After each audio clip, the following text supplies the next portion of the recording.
Hey guys, tonight we're going to experience every level of medieval knighthood, starting from a nervous 7-year-old page carrying messages through castle hallways. So before you get comfortable, take a moment like the video and subscribe, but only if you genuinely enjoy what I do here.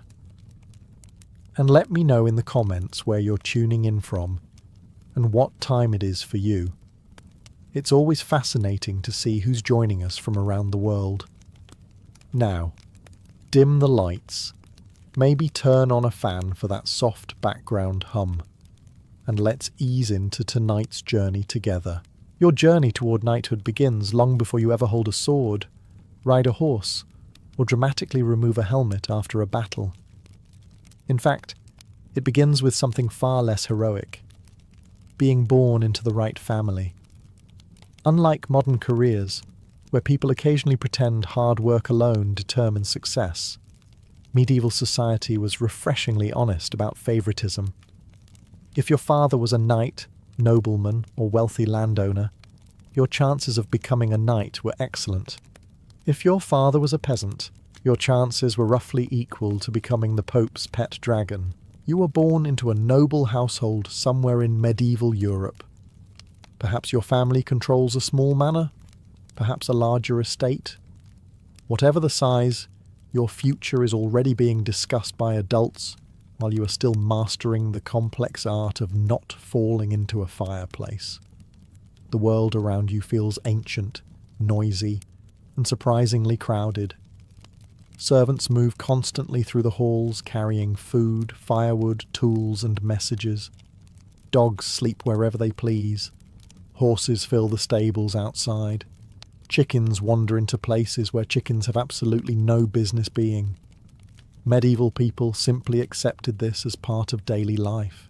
Your home may be called a castle, but do not imagine endless luxury. Stone walls look impressive from a distance. Up close, they are cold, damp, and remarkably effective at reminding you that central heating has not yet been invented. During winter, everyone crowds around fireplaces while drafts sneak through every crack in the building. A medieval castle could withstand a siege, but it often struggled against February. As a young, noble child, however, you enjoy privileges unavailable to most people. While peasant children are learning how to work fields and tend livestock, you are learning prayers, manners, family history, and basic literacy. Tutors and priests supervise your education. They are determined to shape you into a respectable young noble. You are determined to find ways around your lessons. Meals become training exercises disguised as dinner. You learn how to sit properly, speak respectfully, and avoid embarrassing your family. Reaching across the table, speaking out of turn, or stuffing your face like a hungry wolf earns immediate correction. Medieval etiquette was serious business. Entire reputations could be damaged by improper spoon management. At night, stories capture your imagination. Travelling minstrels sing of legendary knights who slay enemies, defend kingdoms, and win everlasting glory. Veterans tell stories of famous battles and heroic charges. Everything sounds magnificent. Curiously, nobody ever sings ballads about dysentery, infected wounds, or spending 3 hours scraping mud off a horse. The stories make knighthood seem like the greatest life imaginable. A shining warrior rides across the countryside, respected by nobles and feared by enemies. What young boy would not dream of such a future? What you do not yet realize is that the path to becoming a knight begins not with glory, but with years of obedience, discipline, and carrying things for people who outrank you. For now, though, you remain a child. You run through castle courtyards, chase dogs, annoy servants, and enjoy the final years of freedom before adulthood arrives. And in medieval Europe, adulthood tends to arrive carrying a schedule. By the time you reach the age of 7, your childhood is already considered dangerously complete. Modern 7-year-olds might be learning multiplication tables or arguing about bedtime. You, meanwhile, are about to leave home and begin your formal training for knighthood. Medieval society looks at a 7-year-old and thinks, yes, this seems old enough to begin preparing for warfare. One morning, your parents inform you that you will be sent to the household of another noble lord. This is presented as a great honour. Curiously, nobody asks your opinion, The journey itself feels enormous. The familiar walls of your home disappear behind you as wagons, horses, and attendants travel along muddy roads toward your new residence. You may only be travelling a few dozen miles, but to a child who has rarely left his local area, it feels like crossing an entire continent. When you arrive, everything seems larger, busier, and more intimidating. The Lord's household contains dozens, sometimes hundreds of people. Servants rush through corridors, guards patrol gates, horses fill the stables, important visitors arrive unexpectedly. Somewhere in this organised chaos you are expected to find your place. You are now a page. The title sounds impressive. The reality is somewhat less glamorous. Your duties include carrying messages, serving food at meals, helping guests, cleaning equipment, assisting servants, and generally being useful whenever an adult points in your direction. You quickly discover that medieval training follows a simple principle. If a job needs doing, the youngest person nearby will probably do it. Much of your day revolves around observation. You watch how noblemen behave. You study proper manners. You learn who deserves respect and who should be avoided. Medieval courts are filled with politics, rivalries, and hidden tensions. At 7 years old, you understand very little of it, which may actually be your greatest advantage. Mistakes happen frequently.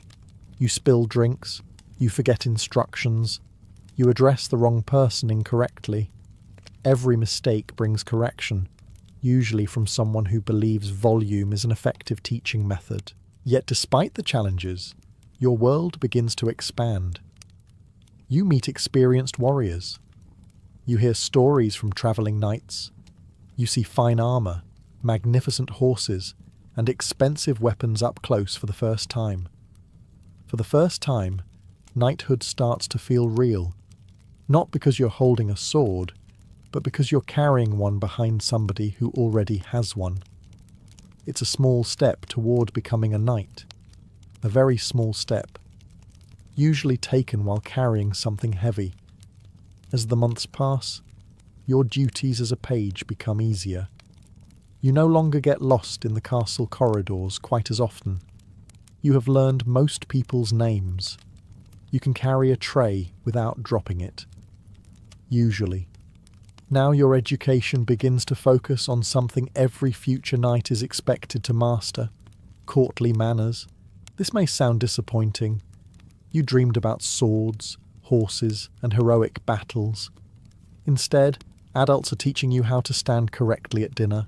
Yet in medieval society, manners are nearly as important as fighting skills. A knight represents his lord wherever he goes. He might attend feasts, negotiations, weddings, religious ceremonies, or diplomatic meetings. One foolish comment could insult an important noble and create problems lasting years. In other words, medieval politics often depended on people pretending to like each other. Every day becomes a lesson in proper behaviour. You learn how to greet nobles. You learn when to speak and when to remain silent. You learn where to sit at a feast and which guests deserve special attention. You learn how to serve wine correctly. You learn how to bow. You learn how to avoid staring at powerful people like an amazed farm animal. Some lessons seem endless. At meals, every movement is observed. Do not chew loudly. Do not grab food before your betters. Do not wipe your hands on the tablecloth. Do not start eating before the Lord does. The list continues for what feels like several centuries. You also begin studying conversation. Noble society values wit, charm, and intelligence. A future knight must be able to speak confidently with lords, ladies, church officials, and visiting dignitaries. Unfortunately, confidence takes practice. The first time an important guest asks you a question, your carefully prepared answer may vanish entirely from your mind. You stand there silently. The guest stares. You stare back. A nearby servant eventually rescues the situation. The memory will continue haunting you for many years. Yet slowly, you improve. You learn how people gain influence at court. You notice which nobles command respect when they enter a room. You observe how alliances form during conversations and feasts. You discover that power does not always belong to the strongest warrior. Sometimes it belongs to the person who can convince everyone else to agree with him. This realization is both fascinating and disappointing. After all, learning swordsmanship sounds much more exciting than learning politics. Unfortunately, many medieval knights eventually discover that surviving court can be far more difficult than surviving battle. At least on a battlefield, people are usually honest about trying to defeat you. By now, you have spent years learning manners, serving nobles, and navigating the complicated social ecosystem of castle life. You know how to behave at a feast. You know how to carry messages. You know which nobles are generous, and which ones seem permanently offended by the existence of other human beings. At last, your education begins focusing on the part you have been waiting for. Weapons. The adults finally decide that you are old enough to start learning how to fight. Not with real swords, of course. Nobody wants to explain to your parents how their future knight accidentally removed his own fingers during training. Instead, you begin with wooden weapons. Every morning, training starts early, very early. Medieval people had a remarkable ability to wake up before sunrise and immediately begin making life difficult for children. Under the supervision of experienced warriors, you learn the fundamentals of combat. How to stand, how to move, how to hold a weapon properly, how not to fall over while attempting any of the previous 3 tasks.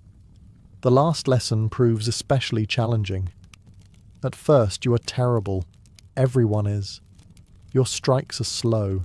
Your balance is poor. Your footwork resembles a confused goose crossing a frozen pond. The older boys find this hilarious.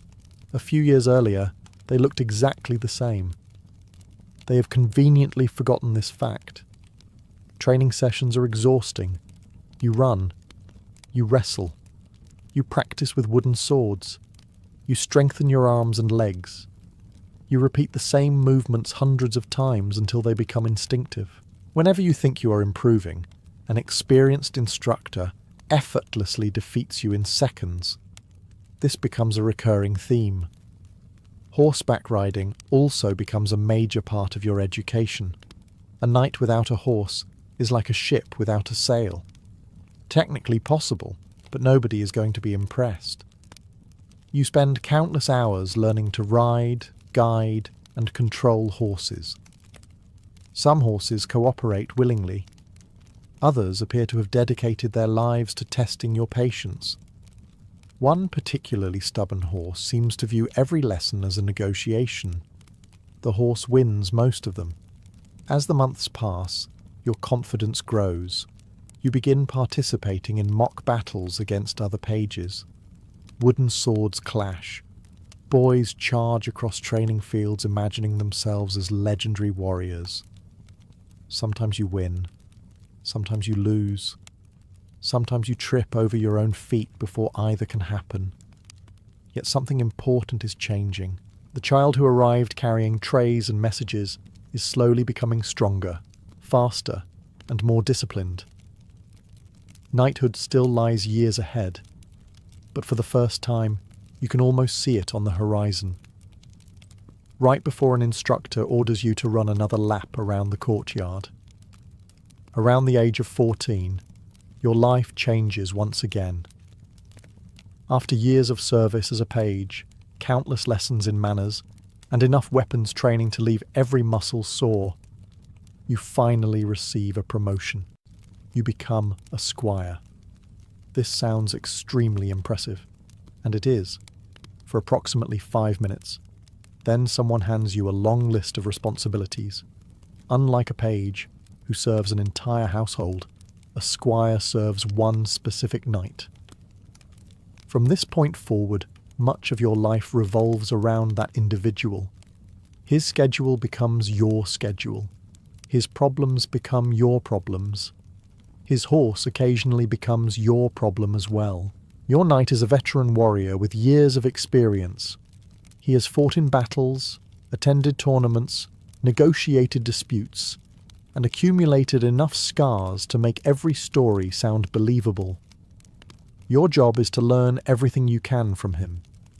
You begin each morning before sunrise. While most sensible people are still asleep, you are already helping prepare equipment for the day. Armour must be cleaned and inspected. Weapons must be maintained. Horses must be groomed and fed.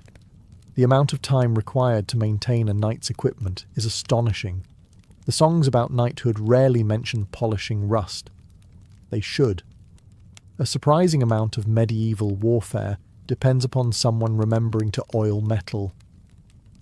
You also assist your knight whenever he travels. Whether attending tournaments, hunting trips, military inspections, or visits to neighbouring lords, you accompany him everywhere. At first, carrying equipment seems manageable. Then you discover how much equipment a knight actually owns. Armour pieces, weapons, shields, spare weapons, extra clothing, personal belongings, items that appear completely unnecessary but somehow remain essential. By the end of some journeys, you feel less like an apprentice warrior and more like a heavily burdened pack mule. Yet this stage of your education teaches lessons impossible to learn in a classroom. You observe how experienced knights behave. You watch your master negotiate with nobles. You see how he commands soldiers. You witness disagreements, alliances and rivalries that shape the political world around you. Most importantly, you begin training with real weapons more frequently. The instructors become tougher. The expectations become higher. Mistakes that once earned laughter now earn criticism. Nobody expects perfection, but everyone expects improvement. Slowly, you begin earning respect. Not because of your family name, not because of your future potential, but because of your work. For the first time, people stop seeing you as a child preparing to become a knight. They start seeing you as a young warrior already on the path. The destination remains years away, but the road ahead finally feels real. As a squire, your education moves beyond practice yards and training fields. You are no longer simply learning how to become a knight. You are living beside one. Every day provides a front row seat to the realities of medieval knighthood, and the experience is far less glamorous than the song suggested. The minstrels always sing about the charge into battle. They rarely sing about the 6 hours spent waiting beforehand. Your knight takes you everywhere. You accompany him to tournaments, hunts, feasts, military musters, and diplomatic meetings. Whenever he travels, you travel. Whenever he stops, you stop. Whenever he decides to ride across 20 muddy miles of countryside because someone sent an urgent message, you ride across 20 muddy miles of countryside as well. This arrangement feels much less romantic during rainstorms. You begin learning the true responsibilities of knighthood. A knight is not simply a warrior. He is also a landowner, administrator, diplomat, judge, military leader, and occasionally a reluctant babysitter for quarrelsome nobles. Many disputes never reach a battlefield. Instead, they unfold through endless negotiations, agreements, and arguments. You watch your master settle disagreements over land boundaries inheritance claims, hunting rights, and livestock. An astonishing number of medieval conflicts begin because two grown men cannot agree on where a field ends. At the same time, your combat training becomes more serious. Your knight personally supervises some of your lessons. He teaches techniques that no instructor in the training yard can fully explain. How to stay calm under pressure. How to recognize danger before it develops. How to read an opponent's intentions. How to survive when a carefully prepared plan immediately falls apart. According to your master, the last skill is particularly important. You begin practicing with heavier weapons and stronger opponents. Bruises become common. Cuts appear occasionally. Every mistake carries consequences. The lessons are painful, which usually means they are memorable. You also learn that courage looks very different up close. As a child, you imagined brave knights feeling no fear. The reality surprises you. Before dangerous hunts, difficult tournaments, or military expeditions, even experienced warriors feel nervous. The difference is that they continue anyway. This realization changes everything. For the first time, the knights around you stop seeming like legendary heroes from stories. They become human beings, skilled, experienced, respected, but still human. And as you watch your master navigate victories, failures, responsibilities, and risks, you begin understanding what knighthood truly means. It is not about wearing armour. It is about carrying responsibility. The armour merely makes that responsibility considerably heavier. For years, battle has existed only in stories. You have heard veterans describe famous victories beside roaring fireplaces. You have listened to minstrels sing of glorious charges and heroic last stands. You have spent countless hours training with swords, shields, and horses, imagining the day when you would finally test yourself against a real enemy. Now that day has arrived. And suddenly it seems like a terrible idea. The campaign begins with weeks of marching. Armies move slowly across the countryside, dragging supplies, animals, servants, and soldiers behind them. What seemed exciting at the start quickly becomes repetitive. You march, you eat, you sleep, you march again. Occasionally it rains. This somehow makes everything worse. Then one morning, word spreads through the camp. The enemy has been found. Almost instantly the atmosphere changes. The joking stops. The laughter becomes quieter. Even the most experienced soldiers seem more serious. As a squire, you help prepare your knight for battle. You check straps, buckles, weapons, and armour. Every piece must function perfectly. A loose strap that seems unimportant today could become fatal in an hour. Your knight notices your nervousness. You should be nervous, he tells you. This is not the comforting speech you were hoping for. Soon, the army forms ranks. Banners wave above hundreds of soldiers. Horses snort and paw at the ground. Priests move among the men offering blessings. Some soldiers pray quietly. Others stare toward the horizon. Everyone waits. Waiting, you discover, may be the hardest part. The battle finally begins with distant shouting, then horns, then movement. What follows bears little resemblance to the stories. There is noise everywhere. Metal crashes against metal. Men yell orders that disappear into the chaos. Horses charge through clouds of dust. You struggle to understand what is happening around you. The battlefield feels less like a carefully planned contest, and more like a giant argument involving several thousand armed participants. Your job is to remain close to your knight. You carry spare weapons. You relay messages. You help however you can. Several times, fear threatens to overwhelm you. Yet training takes over. One task leads to another. One moment leads to the next. Gradually, survival becomes more important than fear. Hours later, the fighting finally ends. The battlefield grows quiet, too quiet. Looking around, you see the true cost of war for the first time. The songs never prepared you for this part. As the sun begins to set, one thing becomes clear. This morning, you were a boy dreaming about battle. Tonight, you understand why veterans rarely talk about glory first. They usually talk about survival. Your first battle changes something inside you. Not in the dramatic way the stories describe. There is no sudden transformation. No moment where thunder crashes overhead and everyone recognizes that a great warrior has emerged. Instead, you simply return from the campaign a little older than when you left, a little quieter, and considerably less excited about being stabbed. The months that follow are filled with more training, more responsibilities, and more opportunities to prove yourself. Your knight watches carefully. So do other nobles. They are no longer judging whether you have potential.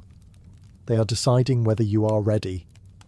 By now you can ride confidently, fight competently, and manage the countless responsibilities expected of a squire. You have served faithfully. You have accompanied your master through danger. Most importantly, you have demonstrated reliability. Medieval society values many virtues. Reliability ranks surprisingly high on the list.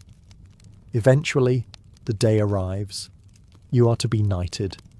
The announcement spreads quickly through the household. Servants congratulate you. Fellow squires offer congratulations mixed with envy. Older knights nod approvingly.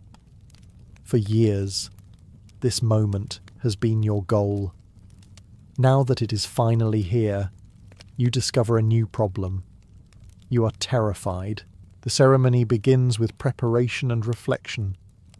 In some regions, future knights spend the night in prayer, contemplating the responsibilities they are about to accept. You attempt to contemplate noble ideals. Your mind instead keeps replaying every embarrassing mistake you have ever made. The next day, dressed in your finest clothing, you stand before nobles, clergy, and fellow warriors. The atmosphere is solemn. Oaths are spoken. Promises are made. You swear loyalty, courage, and service. Then comes the moment itself. A senior knight places a sword upon your shoulder. The ceremony is brief. The significance is enormous. Just like that, you are no longer a squire. You are a knight. For a few glorious moments, everything feels exactly as you imagined. You have achieved the dream of your childhood. You have joined the ranks of Europe's warrior elite. You have earned honour, status, and respect. Then reality arrives. You now need armour. Your own armour. You need horses. Your own horses. Weapons. Servants. Equipment. Income. Land, if possible. Suddenly you understand why older knights spend so much time discussing finances. A knight's equipment costs a fortune. A warhorse alone can be worth more than many peasant families earn in years. Nobody mentioned this during the heroic stories. As celebrations continue around you, one truth becomes impossible to ignore. Becoming a knight was the easy part. Now you actually have to live like one. Now that you are officially a knight, you imagine life will finally become easier. After all, you have spent years training, serving, fighting, and proving yourself. Surely the reward for all that effort is a life of comfort and prestige. The Middle Ages would like to disappoint you immediately. One of the great secrets of medieval society is that not all knights are wealthy. In fact, many are surprisingly poor. You possess the title. You possess the armour. You possess the responsibilities. Unfortunately, you do not necessarily possess the money. Maintaining the appearance of a knight is astonishingly expensive. Your armour requires repairs. Your weapons need maintenance. After years of uncertainty, fortune finally begins to favour you. Perhaps a loyal lord rewards your service. Perhaps you inherit property from a relative. Perhaps a successful marriage brings additional land into your possession. However it happens, you eventually achieve what many knights spend their entire lives pursuing: land. At first, the achievement feels magnificent. You ride across your estate imagining yourself as a powerful lord. Fields stretch across the landscape. Villagers work the land. Small streams wind through forests under your authority. For the first time, you possess something that can generate wealth rather than simply consume it. This feeling lasts until people start bringing you problems. A great many problems. It turns out that owning land means managing everything on it. Peasants argue over property boundaries. Tenants dispute rents. Livestock wander into neighbouring fields. Mills break. Bridges need repairs. Somebody's cow disappears. Another person's pig appears where it should not. For reasons no one fully understands, medieval society seems permanently one missing pig away from a major crisis. As the lord of the estate, everyone expects you to resolve these issues. You quickly learn that ruling land requires skills very different from fighting battles. A sword is remarkably ineffective at settling arguments about grazing rights, at least most of the time.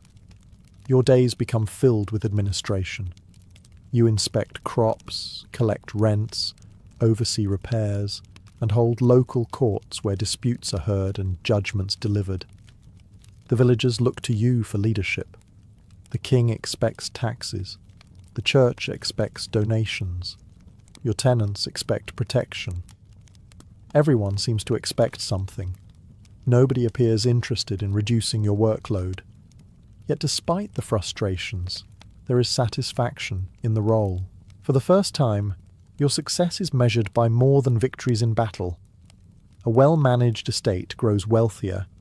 Fields become more productive. Roads improve. Families prosper. Your decisions shape hundreds of lives. This responsibility changes you. The young knight who dreamed only of tournaments and glory slowly becomes a leader. You begin understanding why older knights spent so much time discussing harvests, rents and trade. These things keep armies fed. They keep castles maintained. They keep kingdoms functioning. A prosperous estate can accomplish more than 100 heroic charges. Of course, not everything runs smoothly. Bad weather can ruin harvests. Disease can spread among livestock. Unexpected taxes can create hardship. Some years feel like an endless struggle against forces beyond your control. But such is the life of a landed knight. You still carry a sword. You still train for war. Yet increasingly, your greatest battles are fought not on blood-soaked fields, but across account books, harvest reports and meetings about missing pigs. History remembers the battles. Your peasants remember who fixed the bridge. As your reputation grows, so does your confidence. You have survived battles. You have managed land. You have earned the respect of your peers. Yet among knights, there remains one of the fastest ways to gain fame, fortune, and admiration: tournaments. To the outside world, tournaments appear glamorous. Colourful banners flutter in the wind. Nobles gather from across the region. Musicians play. Merchants sell food and goods. Crowds cheer as armoured riders thunder across the lists. It resembles a festival, a very dangerous festival. For knights, tournaments offer opportunities that real warfare often cannot. Victory brings prize money, valuable equipment, prestige, and sometimes powerful connections. A successful tournament knight can become famous throughout an entire kingdom. Naturally, this means everyone wants to win. You arrive at your first major tournament filled with confidence. This confidence lasts until you see the competition. Veteran knights from distant lands have gathered here. Some have spent years competing. Their armour is magnificent. Their horses are expensive. Their reputations arrive several minutes before they do. Suddenly, your chances seem slightly less certain.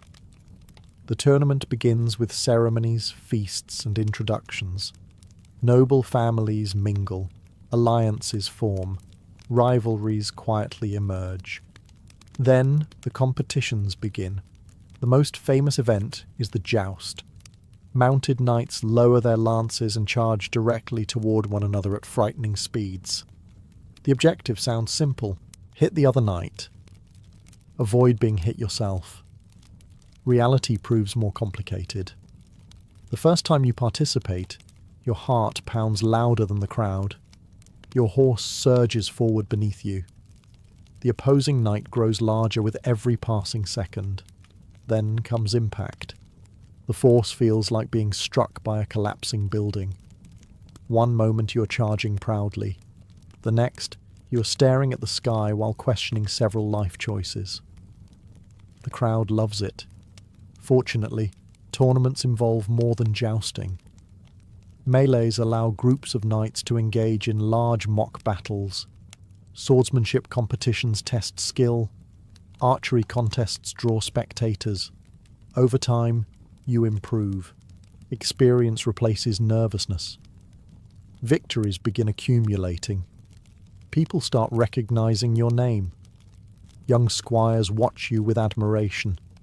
Merchants greet you enthusiastically. Bards occasionally mention your accomplishments, usually with a few exaggerations added for dramatic effect. Success in tournaments brings wealth as well. Prize money helps maintain your estate. Captured equipment can be sold. Powerful patrons begin taking notice. For the first time, fame becomes part of your life. Yet every tournament also carries risk. Broken bones, concussions, serious injuries, occasionally worse. The cheering crowd sees glory. The castle physician sees steady employment. Such is the life of a tournament knight. Half athlete, half warrior, and entirely committed to charging toward danger for the entertainment of strangers. Years pass, and your reputation continues to grow. You are no longer the nervous young knight trying to prove himself at every opportunity. Your victories in battle and tournaments have earned respect. Your estate is stable. Other warriors know your name. Then comes another promotion, one that carries far more responsibility than glory. You become a banner knight. Unlike ordinary knights who fight under another lord's banner, a banner knight has the right to carry his own. This may sound like a small distinction. It is not. A banner means men now follow you. Real men. Armed men. Men with families, ambitions, fears, and a remarkable tendency to ask questions right when you are least prepared to answer them. For the first time, you command your own force of soldiers and lesser knights. Your colourful square banner flies above your position on the battlefield, allowing your followers to identify where they should gather. This is a tremendous honour. It is also a giant sign announcing exactly where enemy soldiers should aim. Leadership quickly changes the way you view warfare. As a young knight, your primary concern was survival. Now you must think about dozens, perhaps hundreds of other people. Food supplies, equipment, training, morale, pay, discipline. You discover that keeping soldiers organised is often harder than defeating enemies. A group of knights charging into battle may look impressive. Getting them all to arrive on time for inspection is another matter entirely. Campaigns become more complicated as well. Before, you simply followed orders. Now, you help create them. You attend councils with nobles and commanders. Maps are spread across tables. Plans are discussed late into the night. Some strategies sound brilliant. Others sound suspiciously like educated guesses delivered with confidence. You begin noticing that many military leaders spend a great deal of time pretending they know exactly what will happen next. History repeatedly proves otherwise. When battle finally comes, your role is different. You still fight. You still ride into danger. But now your eyes constantly search for your own banner and the men beneath it. Every loss feels personal. Every success belongs to the group rather than the individual. The responsibility weighs heavily upon you, far heavier than armour ever did. Yet there is satisfaction in leadership. The young page who once carried messages through castle corridors now commands warriors on the battlefield. The squire who polished another knight's armour now has knights serving beneath him. You have climbed another rung on the ladder of medieval society. And from this height, one truth becomes increasingly clear. The higher you rise, the less your success depends on your own sword, and the more it depends on everyone else's. By now, your life barely resembles the one you imagined as a child. Back then, knighthood seemed simple. Ride a horse, swing a sword, win glory. Instead, you have spent years managing land, commanding soldiers, attending councils, resolving disputes, and trying to prevent disasters before they happen. And because medieval life enjoys rewarding competence with additional work, you eventually rise even higher. You become a knight commander. This position places you among the most respected military leaders in your region. Lords seek your advice. Fellow knights listen when you speak. Young warriors hope to earn your approval. The promotion feels satisfying, until you realise that every future failure will now be considered your fault. As a commander, warfare looks completely different. When you were younger, battles seemed straightforward. Two armies met, fought, and one side won. Now you understand what happens behind the scenes. Weeks before a campaign begins, preparations are already underway. Supplies must be gathered. Horses must be inspected. Weapons must be repaired. Messengers ride constantly between castles delivering orders. Entire armies depend upon logistics. This is disappointing news for anyone hoping history was more exciting. You spend long hours studying maps, roads, rivers, forests, fortifications. Every feature of the landscape matters. A poorly chosen route can leave soldiers exhausted before battle even begins. A badly positioned camp can invite disaster. You start noticing things you once ignored. How wide a bridge is. How quickly a river flows. How much grain a village can provide. The younger version of yourself would find this incredibly boring. The older version understands that these details determine whether armies survive. Military councils become a regular part of life. Around large wooden tables, nobles debate strategy deep into the night. Some commanders speak carefully, others speak loudly. A surprising number believe volume and wisdom are the same thing. You learn to distinguish between confidence and competence. The difference often saves lives. When campaigns begin, your responsibilities multiply. Thousands of men may depend upon your decisions. If supplies fail to arrive, soldiers go hungry. If scouts miss important information, armies can be ambushed. If your strategy fails, families across the kingdom may feel the consequences. The burden is immense, yet so is the respect. When you ride through camp, soldiers step aside. Young squires watch with admiration. Many see power. Few see the sleepless nights. Because leadership, you have discovered, is not the privilege of giving orders. It is the responsibility of living with the consequences when those orders are wrong.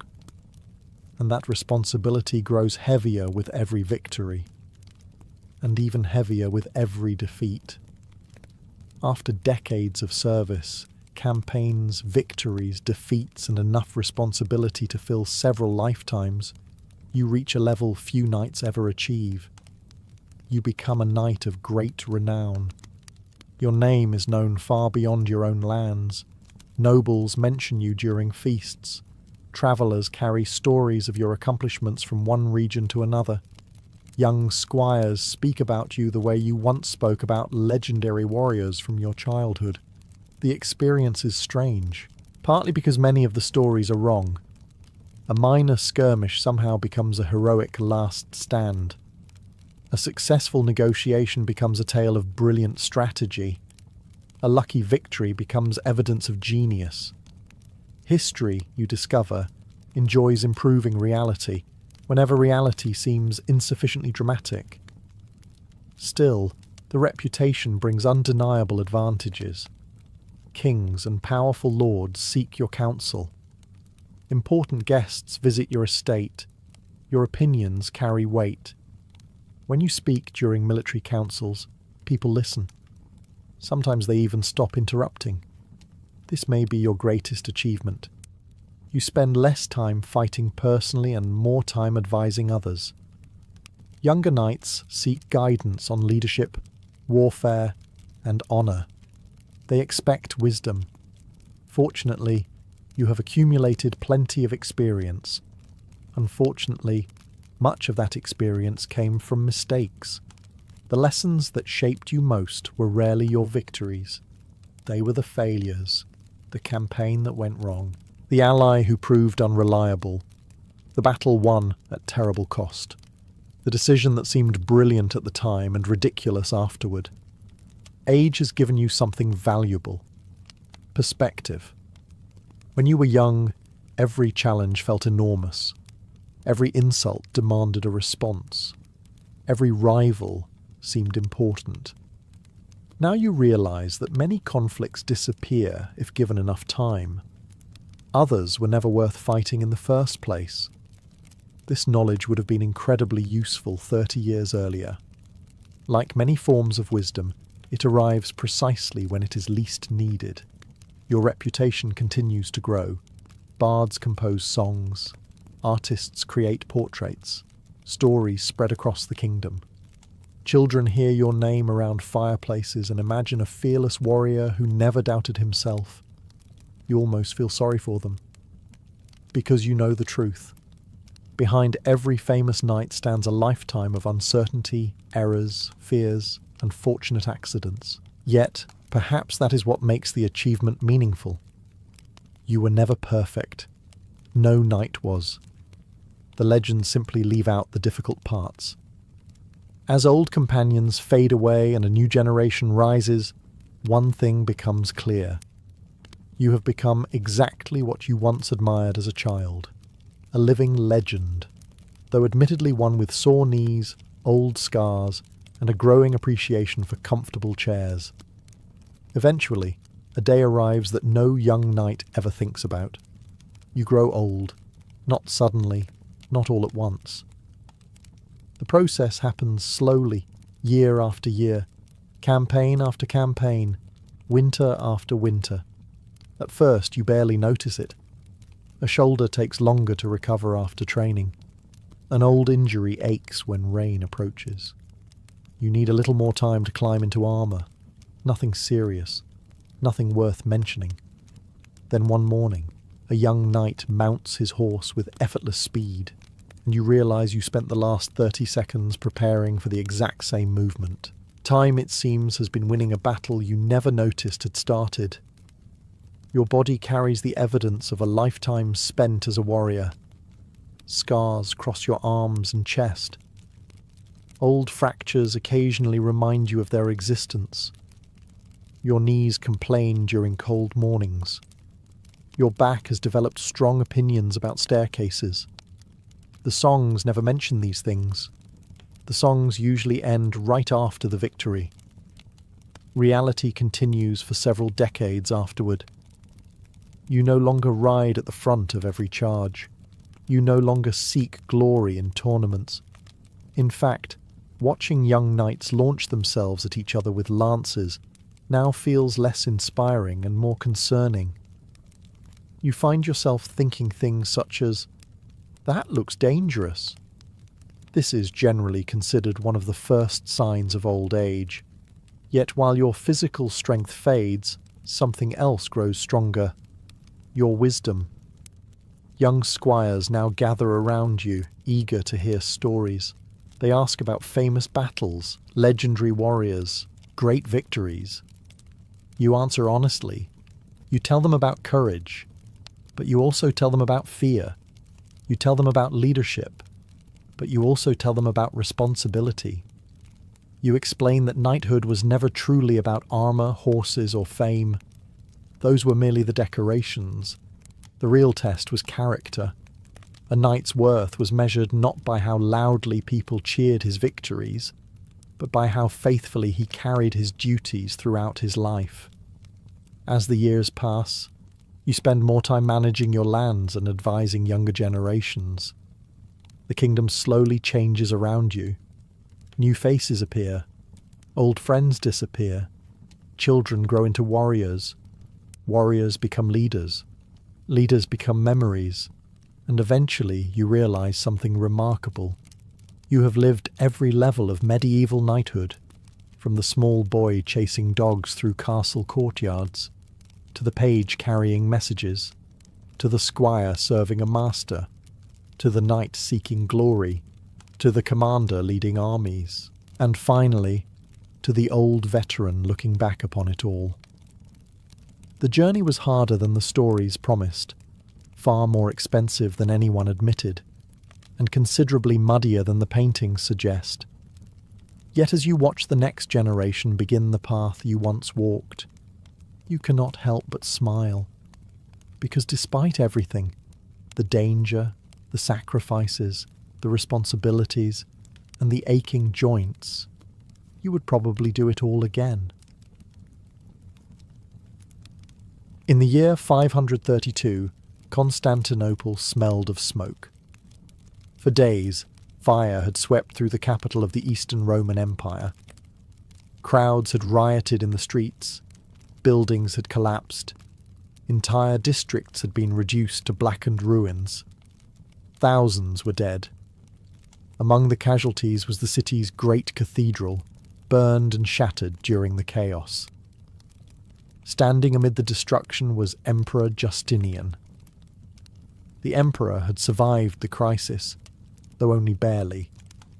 At one point he had reportedly considered fleeing the city altogether.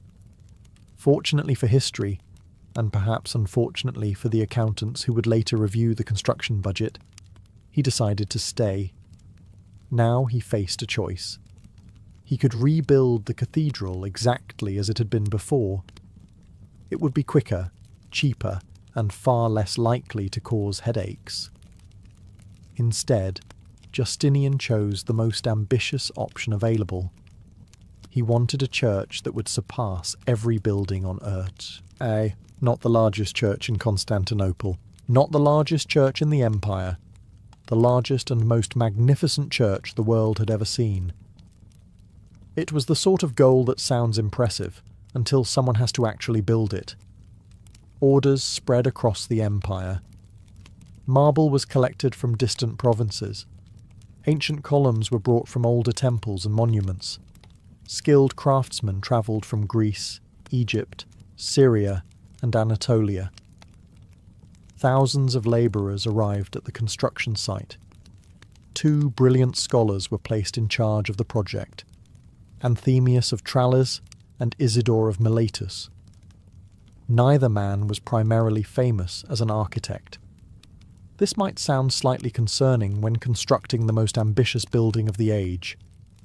Fortunately, both were extraordinary mathematicians and engineers. They approached the challenge differently from traditional builders.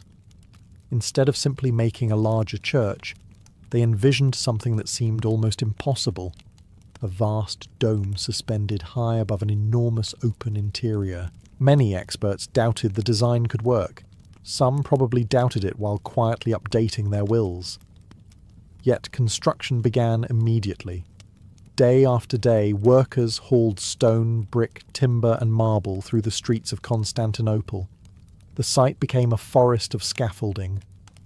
Hammers echoed across the city from sunrise to sunset.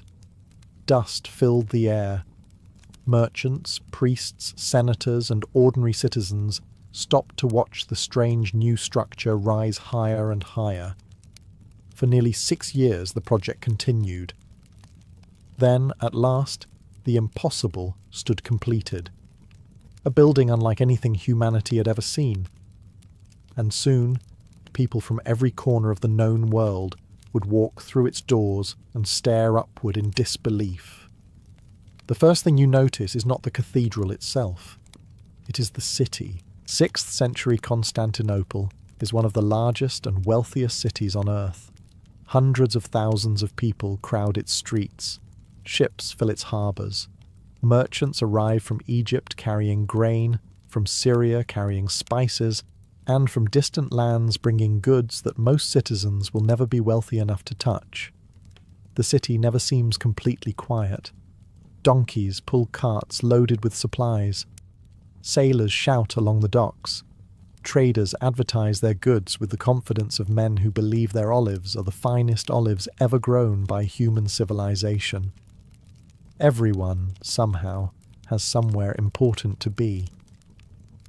As you move through the city centre, however, the streets begin to feel different. People are travelling in the same direction. Pilgrims in simple wool clothing walk beside wealthy nobles wearing embroidered silk. Monks move quietly through the crowd. Soldiers stand watch near important intersections. Visitors from distant provinces glance around with wide eyes, trying not to look completely lost.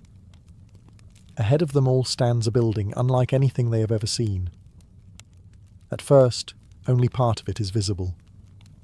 A section of wall appears beyond the rooftops, then a curved roof, then another, and finally, the enormous dome rises above the city itself.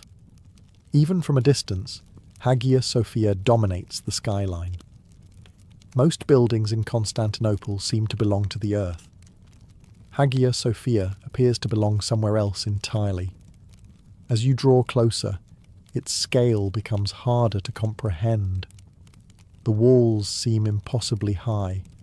Massive buttresses support structures that appear too large for ordinary stone and brick. Sunlight reflects from polished surfaces, making portions of the cathedral glow against the blue sky. The crowd around you slows. People naturally begin staring upward. Some visitors cross themselves. Others whisper prayers. Many simply stop walking for a moment. After all, there are very few opportunities in life to stand before the greatest building humanity has yet produced. The closer you get, the more details emerge. Marble columns frame entrances. Decorative carvings cover stone surfaces. Bronze fittings catch the sunlight. Imperial banners flutter in the breeze above nearby buildings. The cathedral is not hidden inside the city.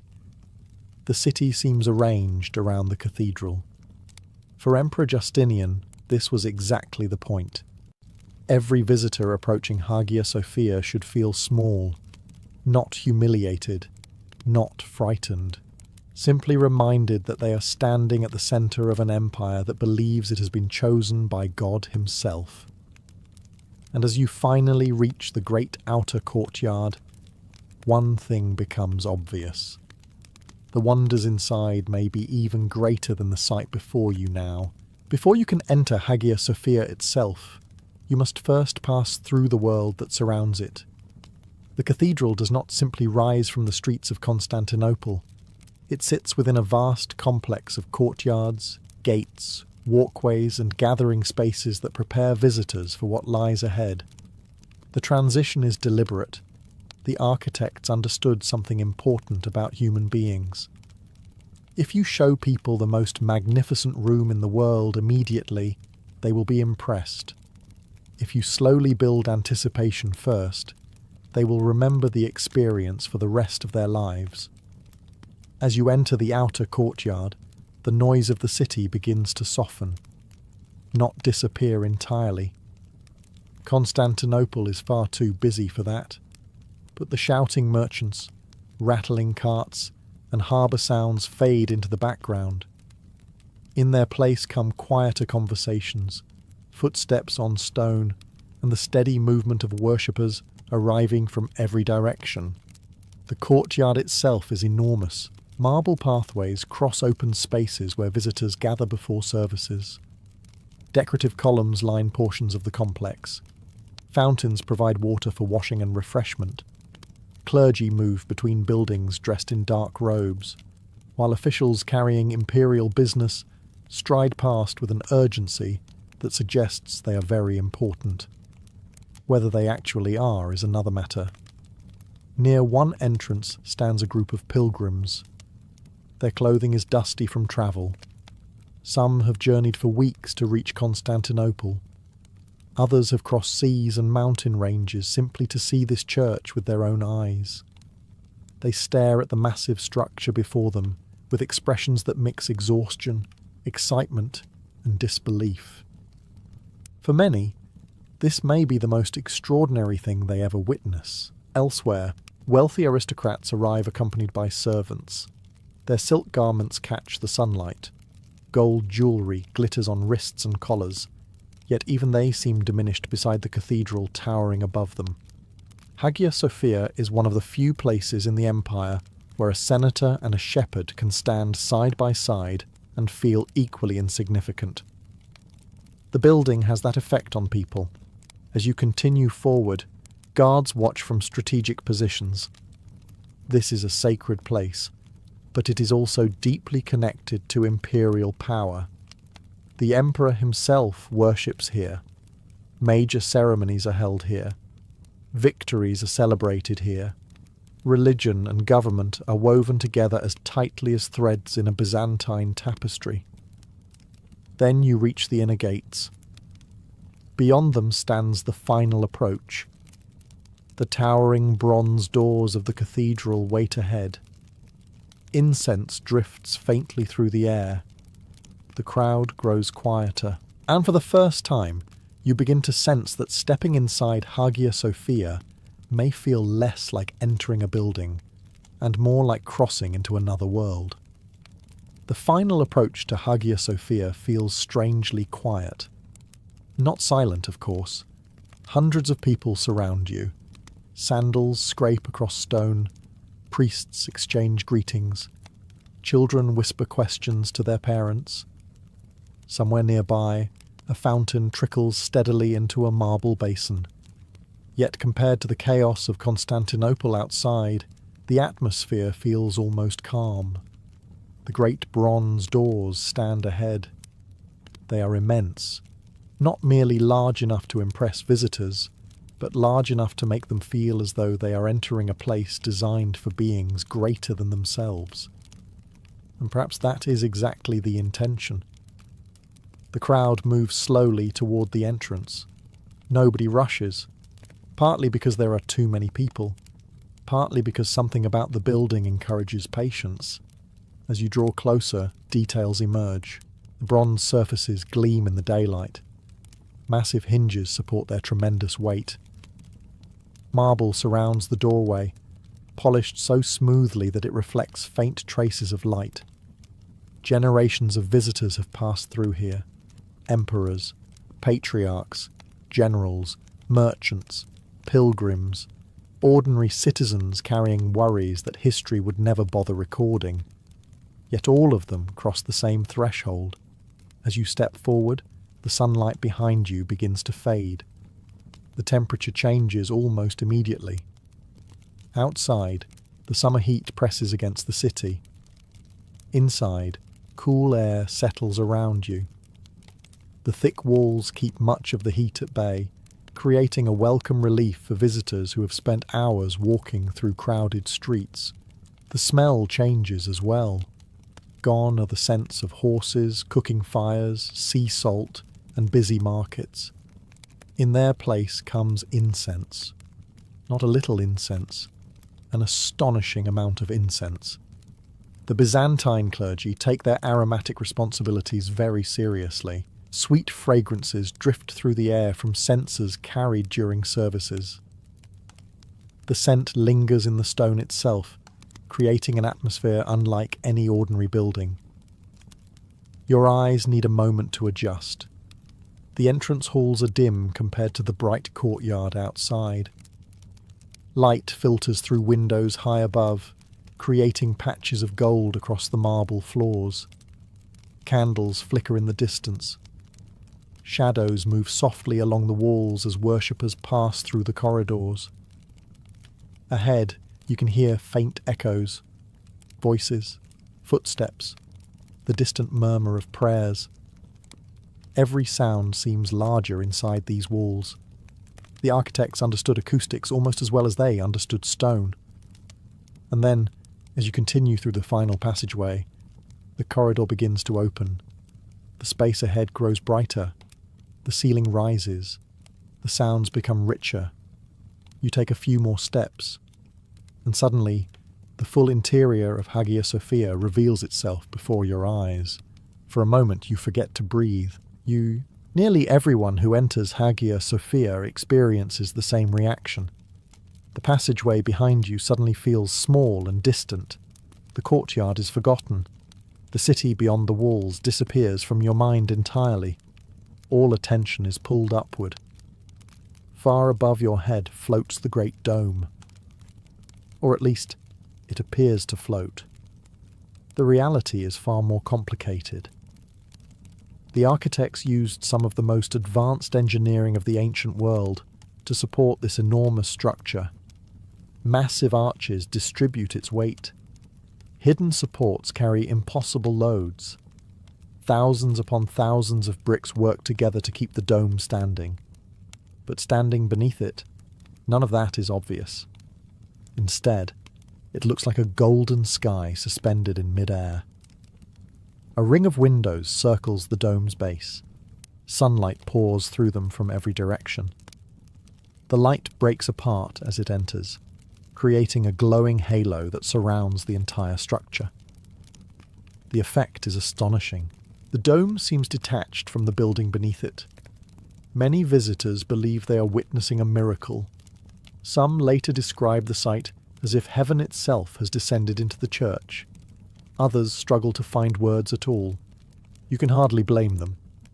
The dome rises more than 180 feet above the floor.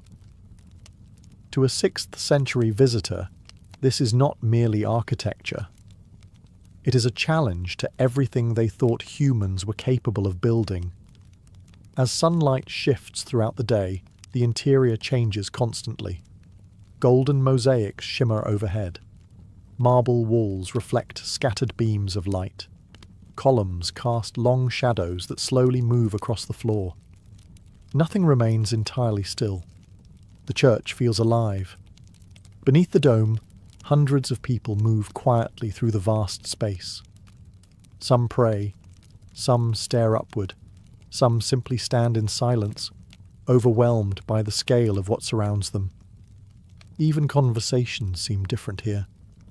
Every whisper travels, every footstep echoes. The architects designed the building so sound rolls through the interior like gentle waves. A single voice can carry surprising distances. During services, this acoustic power becomes extraordinary. But even now, with ordinary visitors walking through the nave, the cathedral feels filled with invisible movement. Light moves. Sound moves. Incense drifts through the air in pale clouds. And above it all hangs the dome.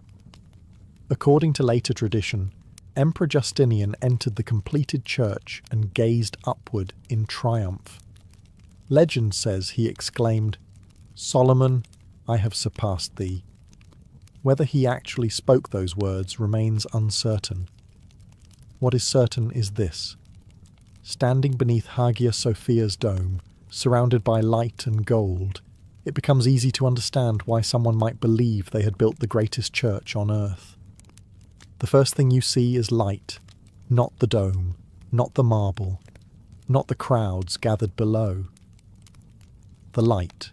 It pours through dozens of windows high above, spilling into the vast interior in golden streams.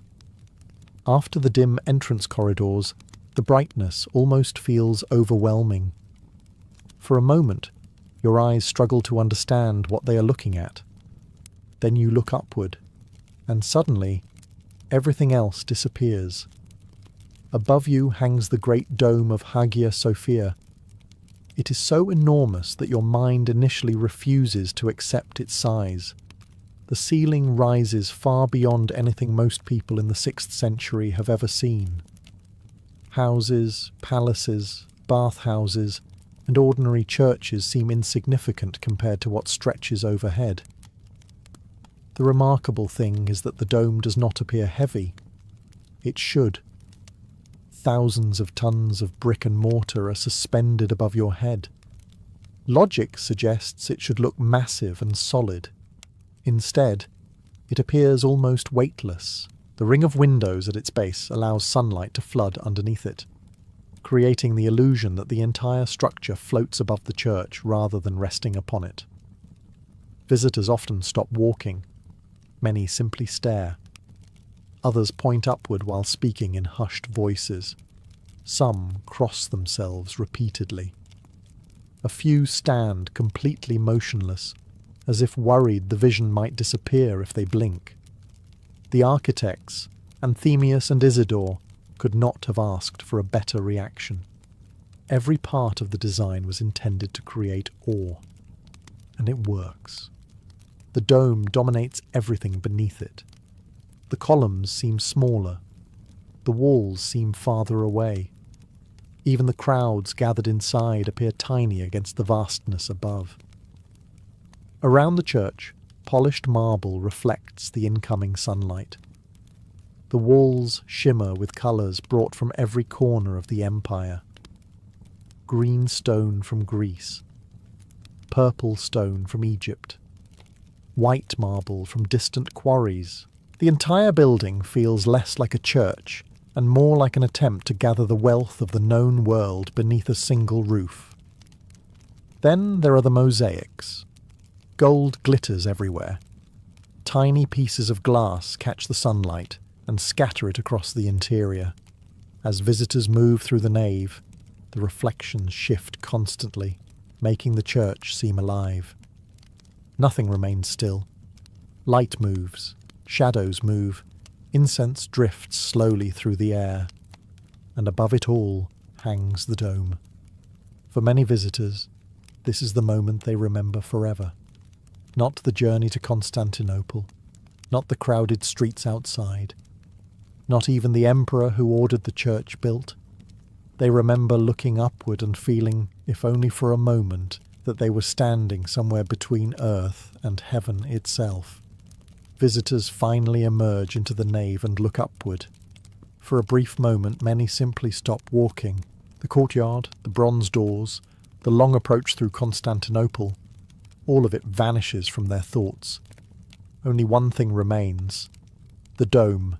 It rises high above the floor, dominating every inch of the interior. No matter where you stand, your eyes are drawn toward it. The sheer scale is difficult to comprehend. Most people entering Hagia Sophia have never seen a building remotely this large. Even those accustomed to imperial palaces and grand churches find themselves staring upward in disbelief. The dome appears impossible. Not because it is large, because it does not seem to behave like a dome at all. Massive structures are supposed to look heavy. They are supposed to remind you of the enormous weight pressing downward. Yet Hagia Sophia's great dome seems strangely weightless. A ring of windows circles its base. Sunlight pours through them from every direction.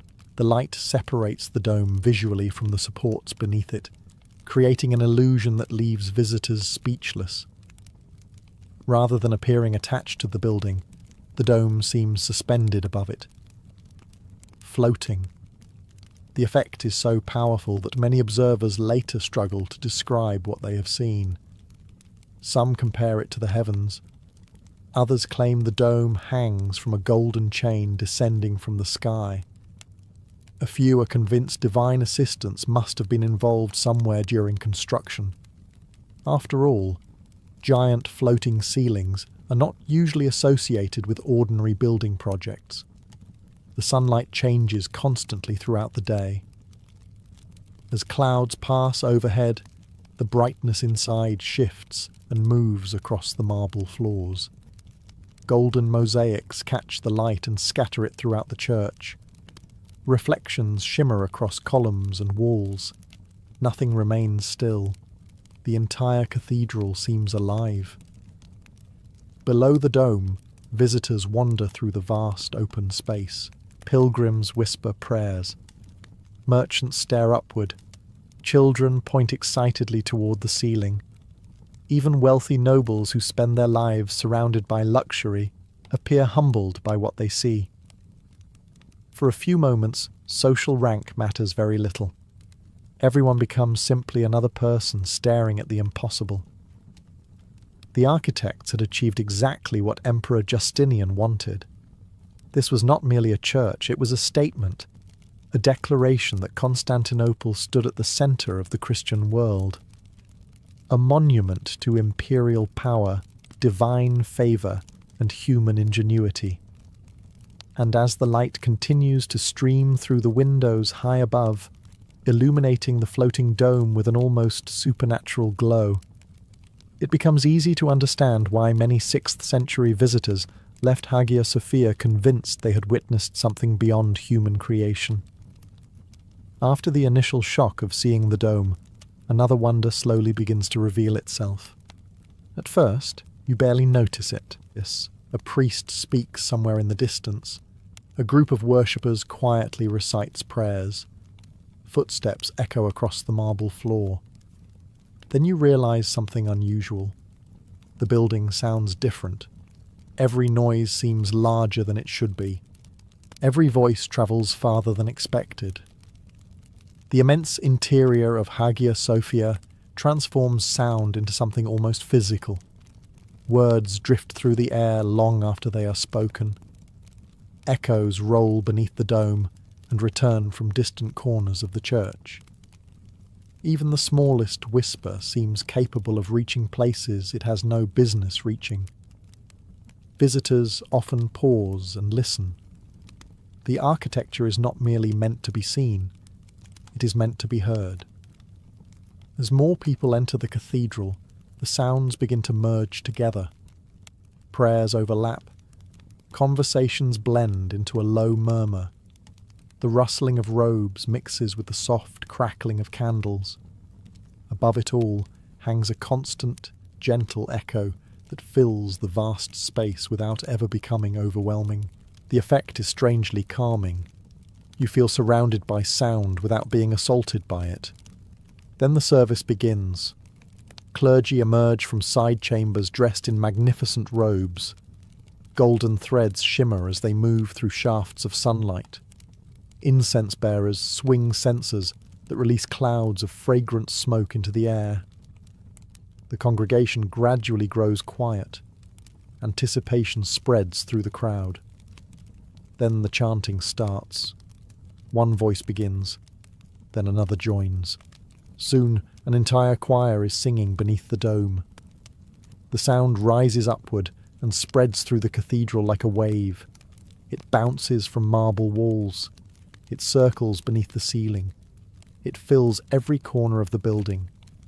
Visitors who have never experienced Byzantine worship often find themselves overwhelmed, not necessarily by the words. Many foreign pilgrims do not even understand Greek, but understanding the language almost becomes unnecessary. The music itself carries the emotion, deep, powerful, and hauntingly beautiful. The chants transform the cathedral into something that feels less like a building and more like a living instrument. Some worshippers close their eyes, others look upward toward the dome. A few quietly weep. For them, this is more than a religious service. It is an encounter with the divine. Emperor Justinian's architects had created a space where light, sound, and architecture work together to inspire awe. The dome captures the eyes. The chanting captures the ears. And together, they create an experience unlike anything else in the 6th century world.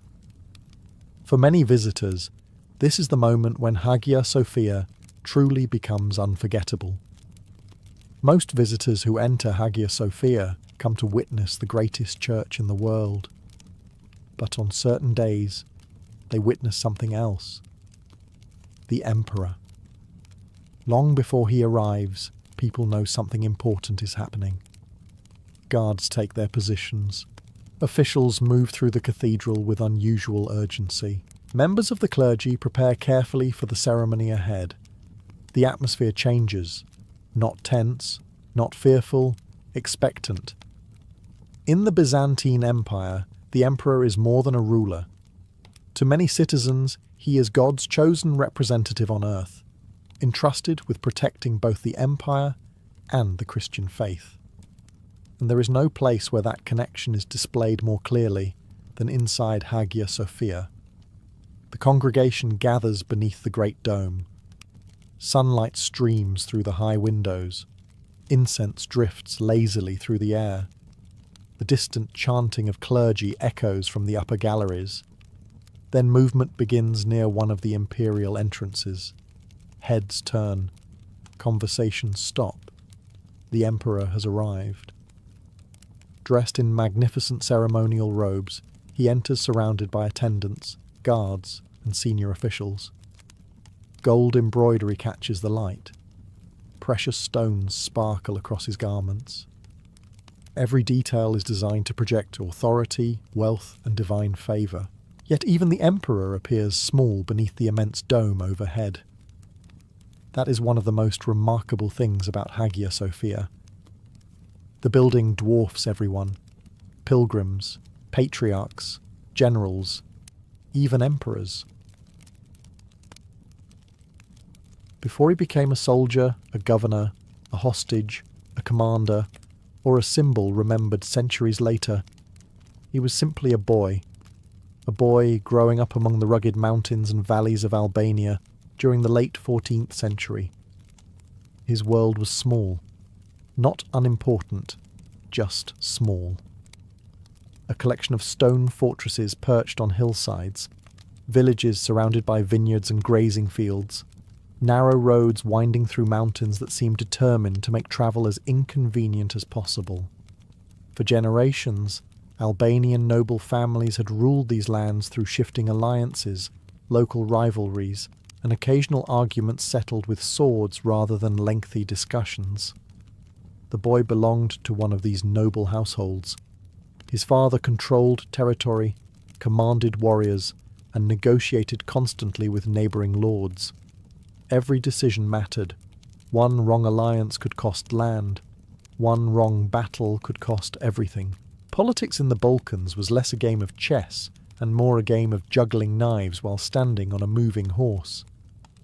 The boy did not fully understand this yet. His days were occupied with lessons more suitable for a future nobleman. He learned to ride horses across rocky terrain. He practiced with bows and wooden weapons.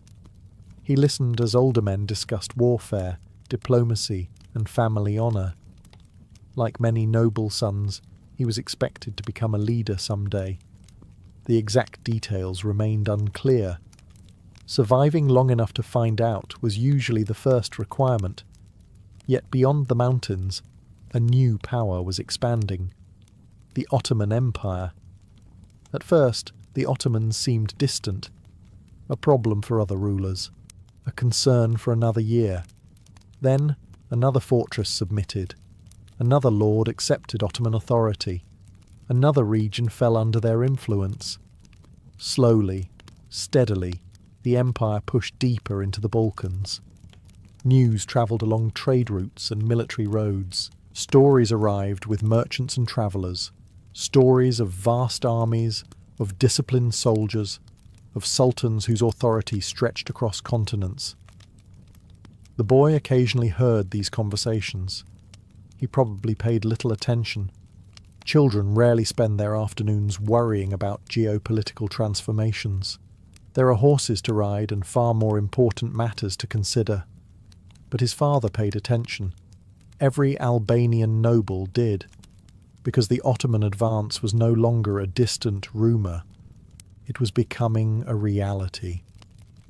The mountains that had protected generations of local rulers suddenly seemed less secure. The old world was changing, and although the boy could not yet see it, that change was moving directly toward him. Soon, decisions made by emperors, sultans, and noblemen would reach his family's doorstep. And when they did, his childhood would come to an abrupt end. The change arrives quietly, not with an army, not with a battle, not with the dramatic thunder of thousands of soldiers marching through the mountains. Instead, it arrives on horseback. One morning, word spreads through the region that Ottoman officials are approaching. Almost immediately, people begin talking. Farmers discuss it in the fields. Merchants exchange rumours in marketplaces. Servants whisper about it in noble households. Nobody seems entirely certain what will happen. That uncertainty is often worse than certainty. The boy notices the change in mood long before he understands the reason for it. His father becomes more serious. Visitors arrive more frequently. Meetings last longer. Conversations stop whenever children enter the room. This is usually an excellent sign that adults are discussing something important. Or embarrassing. In this case, it is important. The Ottoman Empire now holds enormous influence throughout the Balkans. Many local rulers have accepted Ottoman authority in exchange for keeping their lands and titles. Others have resisted and paid a heavy price. The boy's family exists somewhere in between. Like many noble households, they are trying to survive in a world that is changing faster than anyone would like. Then the officials arrive. They are not conquerors in shining armour. They are administrators, men carrying records, instructions, and authority granted by distant rulers. Their arrival is orderly, professional, almost routine, which somehow makes the situation even more unsettling. Armies come and go. Administrators tend to stay. The visitors are welcomed into the noble residence. Food is served. Formal greetings are exchanged. Everyone behaves politely. Very politely. The sort of politeness that usually appears when nobody wishes to cause a problem. For several days, discussions continue. The boy sees men studying documents and exchanging information. Names are reviewed. Families are examined. Obligations are discussed. The adults understand what is happening. The children do not. At least not yet. Then comes the decision. The Ottoman authorities select the young Albanian noble boy for service within the Ottoman system. For the empire, this is an opportunity. Talented boys from noble and influential families can be educated, trained, and shaped into future administrators, soldiers, and commanders. For the family, the situation is far more complicated. Refusing is dangerous. Accepting is painful. The boy notices the reaction immediately. His mother grows quiet. His father spends long hours alone. Relatives begin visiting more often. Nobody explains everything directly. Nobody needs to. Children are remarkably skilled at recognizing when their lives are about to change. The boy does not yet know where he will go. He does not know what he will become. But for the first time, he understands one thing clearly. Soon, he will leave the mountains of Albania behind. And there is no guarantee he will ever return the same person. The days after the decision pass far too quickly. At first, the boy hopes something might change. Perhaps the officials will reconsider. Perhaps his father will find a way to negotiate. Perhaps another family will be chosen instead. Children are naturally optimistic when facing unpleasant realities. Unfortunately, empires are not. The preparations continue. Horses are readied. Travel supplies are gathered. Letters are written. Every passing day brings the departure closer. The boy begins noticing details he had never paid attention to before. The mountains surrounding his home, the narrow paths winding through forests, the sound of village bells echoing through the valleys. Even ordinary things suddenly seem important when there is a chance you may never see them again. His family tries to maintain a sense of normality. Meals continue, lessons continue, daily life continues, at least on the surface. Beneath it all, everyone understands what is happening. His mother watches him more carefully than before. His brothers spend more time at his side. His father becomes unusually patient, a sure sign that something serious is occurring. Fathers throughout history have often preferred practical advice to emotional speeches. The boy receives plenty of practical advice. Be disciplined. Learn quickly. Remember your family. Observe more than you speak. The sort of wisdom that sounds simple until life gives you a reason to need it. As departure day approaches, relatives arrive from nearby estates and villages. Some bring gifts, others offer blessings, a few simply come to say goodbye. The boy notices that many adults speak to him differently now, less like a child, more like someone about to enter a larger world.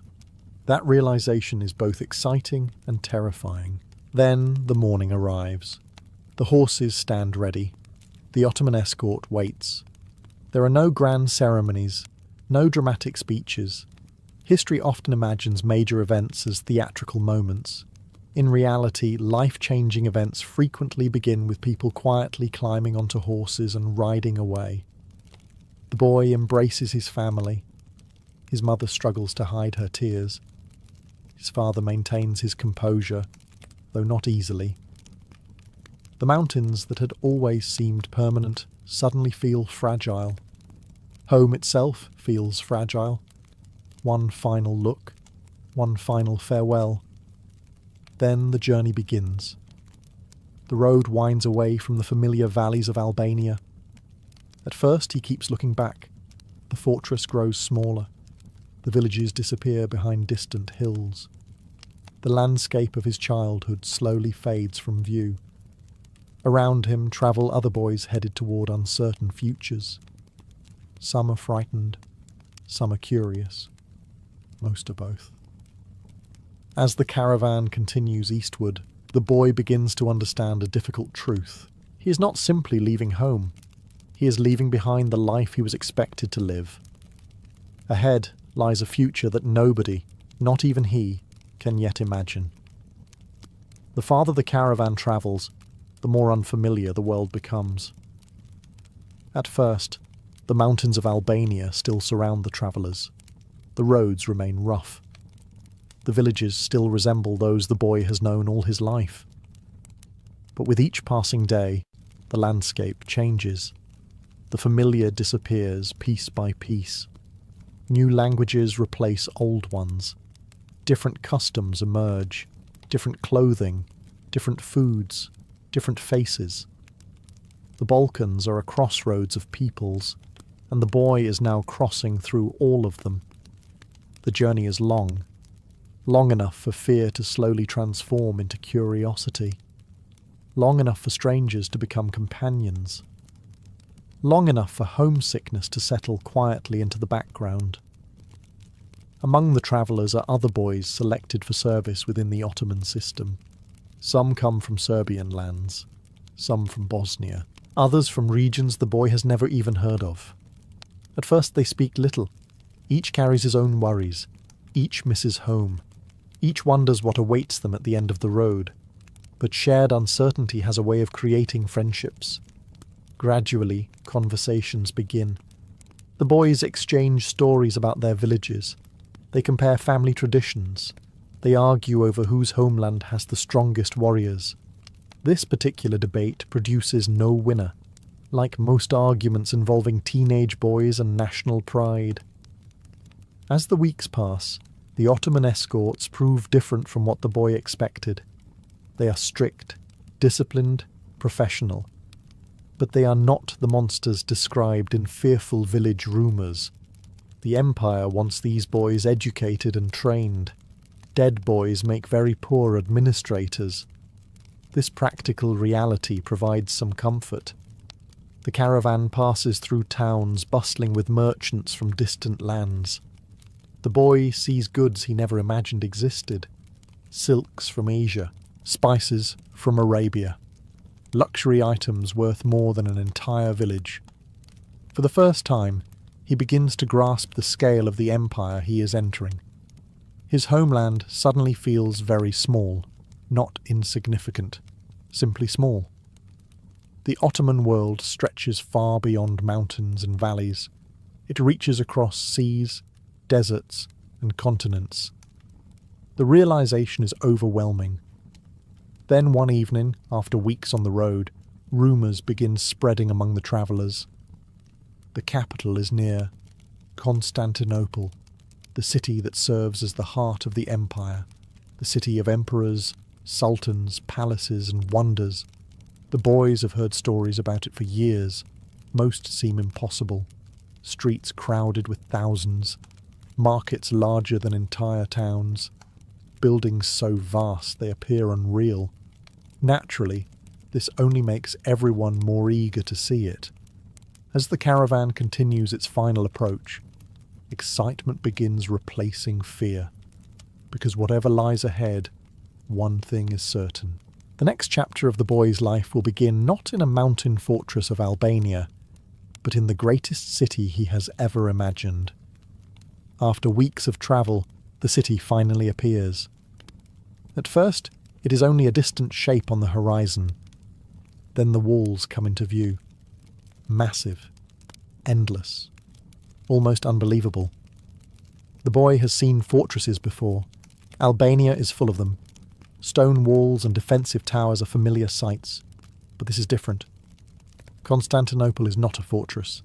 It is a world. Its enormous walls stretch across the landscape like a mountain built by human hands. Countless towers rise above them. Beyond the walls, domes and minarets pierce the skyline. Nothing in the boy's life has prepared him for this sight. As the caravan approaches the gates, the crowds become thicker. Merchants push carts loaded with goods. Sailors haul cargo from distant ports. Soldiers patrol the roads. Travellers from every corner of the empire move through the city.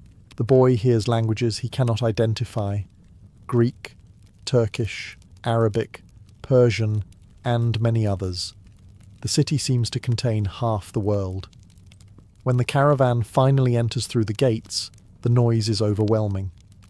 Markets overflow with activity. Street vendors call out to customers. Craftsmen hammer metal in open workshops. Animals crowd the streets. The smell of spices, smoke, bread, livestock, and the sea mixes together into something impossible to describe. For a moment, the boy simply stares. Everything feels larger, louder, faster. His homeland suddenly seems very far away. The Ottoman officials lead the boys through districts filled with grand buildings. Palaces stand beside gardens. Mosques rise above crowded neighbourhoods. Government offices bustle with activity. Everywhere there is evidence of organisation. The empire is enormous, but it functions because thousands of administrators, soldiers, scholars and officials keep it running. Soon the boys are separated into groups. Their education is about to begin. This is the moment when the journey truly ends. Up until now, they have been travellers. Now they become students of the Ottoman system. The transition is immediate. New rules replace old habits. Schedules become strict. Discipline becomes essential. The boy quickly learns that talent alone is not enough. The empire values obedience, intelligence, and hard work. Every action is observed. Every mistake is noticed. Every success is remembered. For some boys, the adjustment is difficult. For others, it becomes an opportunity. The Albanian noble boy watches carefully. He listens more than he speaks. He studies everything around him. The lessons have already begun, because survival in this new world requires learning its rules. And as he settles into his new life, he starts to realize something unexpected. The empire that took him from his homeland is also preparing him for a future far greater than he could have imagined in the mountains of Albania. The education begins immediately. There is no long period of adjustment, no opportunity to spend weeks wandering the city or recovering from the journey. The Ottoman system has invested time and resources in bringing these boys to the capital. Now it expects results. Each day follows a strict routine. Lessons begin early. Rules are enforced consistently. Discipline governs everything. For the Albanian boy, the first challenge is language. Around him, instructors and officials speak Ottoman Turkish. Other students arrive from different regions of the empire, bringing their own languages and accents. At first, conversations feel like puzzles missing half their pieces. Simple tasks become difficult. Simple mistakes become common. But children learn quickly, especially when failure is not an attractive option. Within months, unfamiliar words begin to feel natural. The boy listens carefully, observes constantly, studies relentlessly. He discovers that success here depends less on noble birth and more on ability. That realization surprises him. Back in Albania, family connections and local influence mattered greatly. Inside the Ottoman system, talent can open doors that birth alone cannot. Not everyone appreciates this arrangement. Some students struggle with the demands, others long constantly for home. A few never fully adapt. The Albanian boy understands their feelings. There are nights when memories of mountain villages and family gatherings return with painful clarity. The smell of familiar food, the sound of local songs, the sight of hills rising above his homeland. Those memories never disappear, but they slowly become less immediate, less sharp. The present demands attention, and the present is full of opportunity. The curriculum is extensive. Students study languages, history, administration, military skills, religion, court etiquette. Everything needed to serve a vast empire. The expectations are enormous. Future governors may emerge from these classrooms, future generals, future advisors to the Sultan himself. The empire is searching for talent wherever it can find it. The boy begins to thrive. His instructors notice his intelligence, his discipline, his willingness to learn.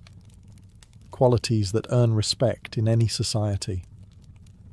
For the first time since leaving Albania, he starts imagining a future rather than merely enduring the present. The fear that dominated the journey begins to fade. In its place comes ambition. Careful ambition, the kind that grows quietly. Yet even as he masters new skills, a question lingers beneath the surface.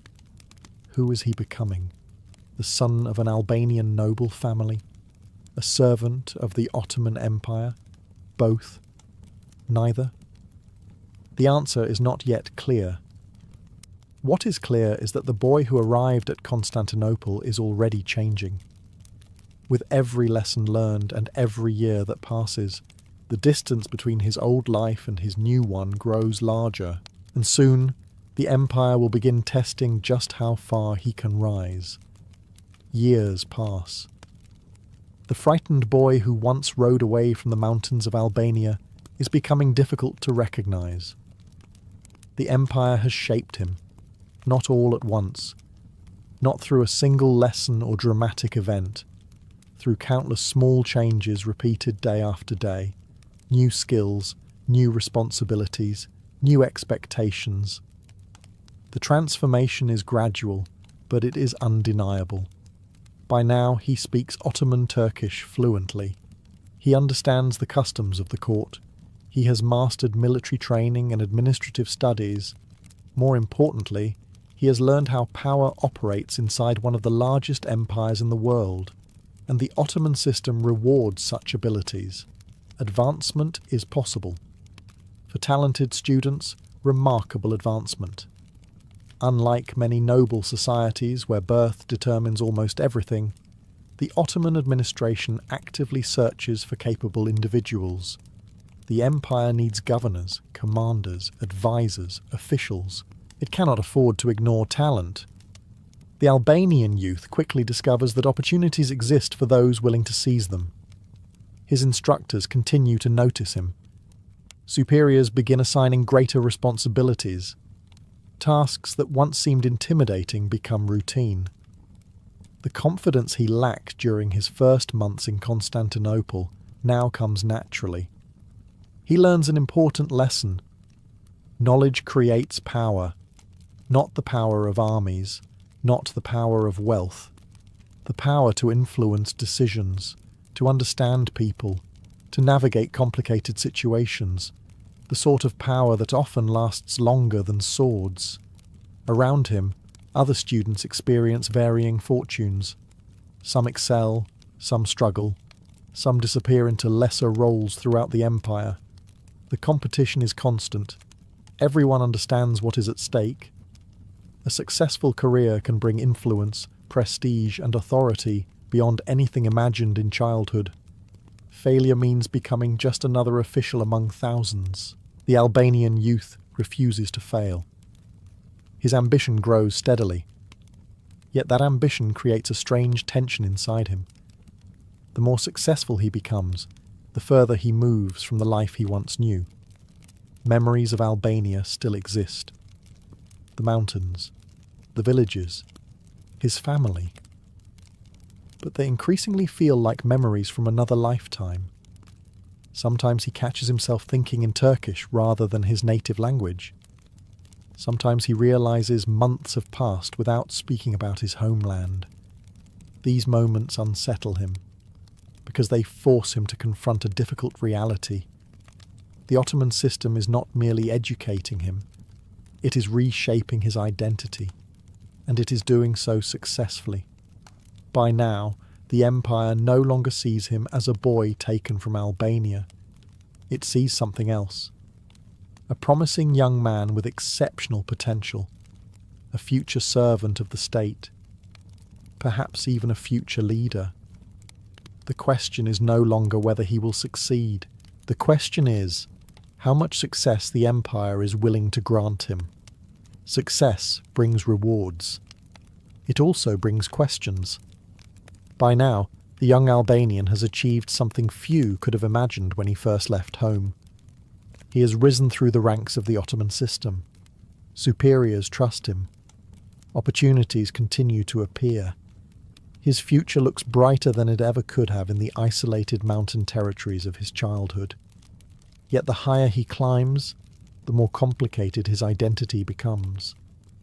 To the Ottoman authorities, he is a success story, proof that the system works. A talented young man transformed into a loyal servant of the empire. To many people in his homeland, however, the situation would appear very different. Some would see him as a son who never returned. Others might view him as a man serving foreign rulers. A few might consider him both. The truth is far more complicated than any simple label. The young man now lives in a world few Albanians of his generation could even imagine. He attends meetings with powerful officials. He learns about military campaigns taking place hundreds of miles away. He sees how governors administer provinces stretching across vast distances. The empire reveals itself not as a distant force, but as an enormous machine, with countless people working to keep it moving, and he is becoming one of them. Yet memories remain, sometimes unexpectedly. A familiar melody heard in a marketplace, a traveller speaking an Albanian dialect, a passing reference to the mountains where he grew up. Such moments can stop him in his tracks. For a brief instant, he is no longer an Ottoman official. He is a boy again, riding through valleys, listening to family stories, watching the sunset behind familiar peaks. Then the moment passes, duty returns. Reality returns. The empire always demands attention. As the years continue, he learns to live with this contradiction. He belongs to two worlds. One gave him birth, The other gave him opportunity. Neither can be fully abandoned. Neither can be fully embraced without sacrifice. Many men in similar situations struggle with this balance. Some reject their past entirely. Others spend their lives longing for what they lost. The young Albanian chooses a different path. He accepts that both histories now belong to him. The mountains of Albania shaped his childhood. The Ottoman Empire shaped the man he has become. Together, they have created someone neither world could have produced alone. And as his reputation continues to grow, events beyond his control are beginning to reshape the Balkans once again. Soon, the land he left behind will produce a figure who challenges Ottoman power itself. A figure whose name will echo across centuries. And that development will force every Albanian serving the empire to confront an uncomfortable question about loyalty, identity, and home. The young Albanian who left his homeland years ago has become a man, an accomplished one, educated, respected, trusted by the Ottoman state. By almost every measure, the empire's investment has succeeded. The frightened boy who once rode eastward through the mountains is gone. The guests arrive expecting dinner. What they receive is something closer to a theatrical performance, a wealth exhibition, and a culinary prank all rolled into one. The feast takes place in ancient Rome, during an age when the wealthy competed with one another in increasingly creative ways to prove they had more money than common sense. And few men embraced this challenge more enthusiastically than Trimalchio. Now, Trimalchio was not a real historical figure in the traditional sense. He appears in the Roman work Satyricon, written by the author Petronius. Yet the character was clearly inspired by the excesses of wealthy Romans that audiences would have immediately recognized. In other words, the joke only worked because people knew men like this actually existed. The guests enter a lavish dining room decorated with expensive artwork, exotic ornaments, and enough luxury to make several senators quietly reconsider their career choices. Servants move everywhere. Musicians perform.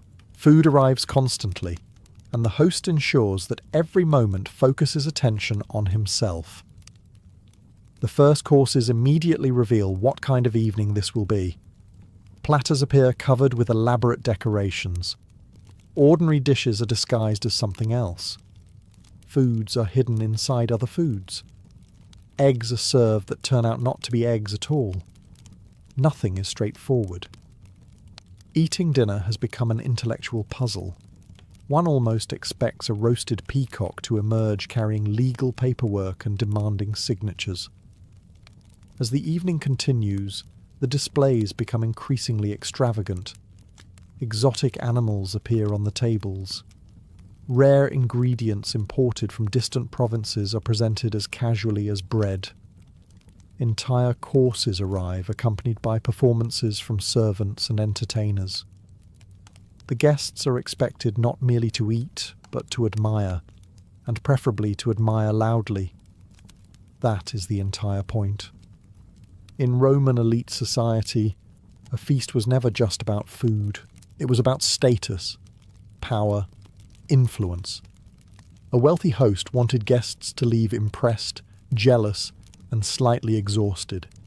Success was measured not by how well people ate, but by how much they talked about the feast afterward. Trimalchio understands this perfectly. Every course becomes larger. Every display becomes stranger. Every moment becomes more theatrical. The meal stretches on for hours.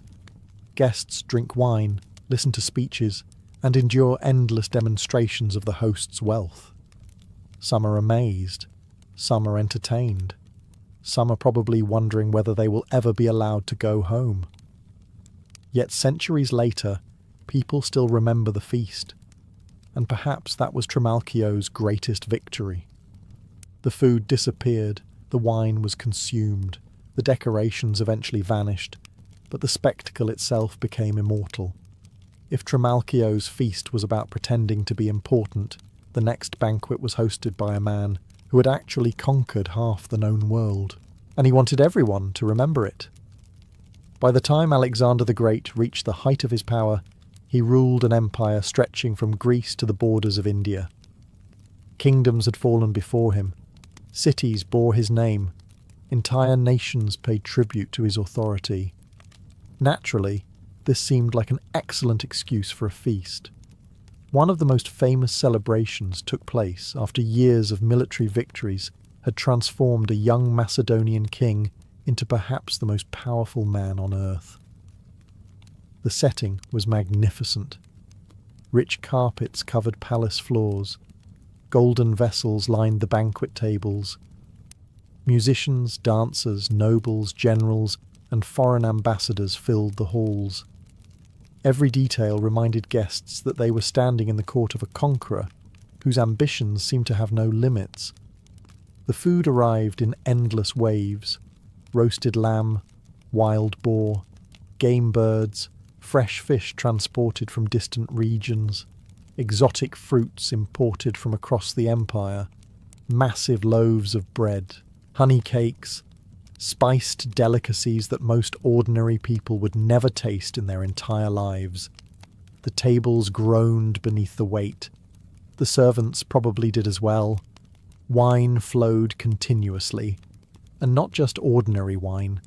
The Macedonians were famous for their drinking culture, and Alexander's court embraced the tradition enthusiastically, very enthusiastically. Banquets often involved drinking contests, endless toasts, and enough wine to make future historians question the judgment of nearly everyone involved. Alexander himself enjoyed these gatherings. The feast was more than entertainment. It was politics. Generals were rewarded. Alliances were strengthened. Foreign envoys witnessed the wealth and confidence of the empire. Every cup raised and every toast delivered carried political significance. Yet beneath the celebration, something else was emerging. Success. Too much success. The young king who had once led daring cavalry charges now lived surrounded by unimaginable luxury. Persian customs entered the court. Ceremonies became more elaborate. Some Macedonian veterans began worrying that their king was changing, perhaps even becoming too much like the rulers he had conquered. Still, on feast nights, those concerns often disappeared beneath mountains of food and rivers of wine. The music played. The guests laughed. The conqueror celebrated. And for a few hours, the empire seemed invincible. Yet history has a habit of ending celebrations abruptly. Many of Alexander's most famous banquets would later become associated not only with triumph, but with arguments, excess, and tragedy. Because sometimes the greatest dangers to an empire are not found on the battlefield. Sometimes they are seated at the banquet table. If Alexander's banquet celebrated conquest, the next feast celebrated something equally important to medieval rulers: marriage. Or more specifically, using marriage as an opportunity to display enough wealth to make neighbouring kingdoms deeply uncomfortable. The year is 1382.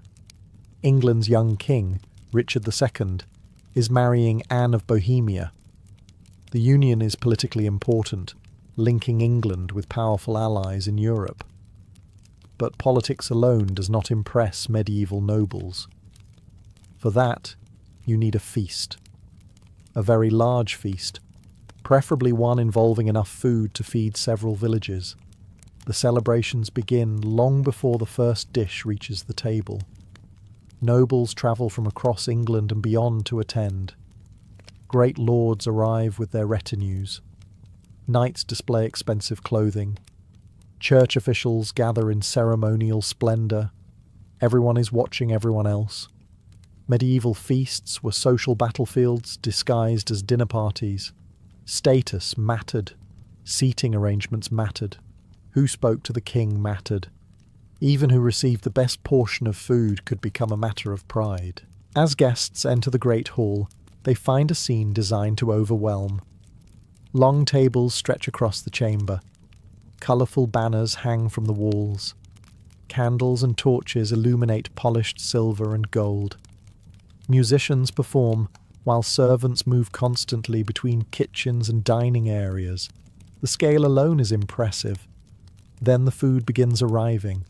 Course after course emerges from the royal kitchens: roasted beef, venison from royal forests, swans, peacocks, herons, geese, pies filled with meat, spices and dried fruits, fresh bread baked in enormous quantities, imported wines, sweet pastries, rich sauces flavoured with costly spices from distant lands. These spices are particularly important. Cinnamon, cloves, ginger and pepper are astonishingly expensive in medieval Europe. Using them generously is the culinary equivalent of scattering gold coins across the table. The message is clear. The king is wealthy enough not to care about the cost. Guests eat for hours.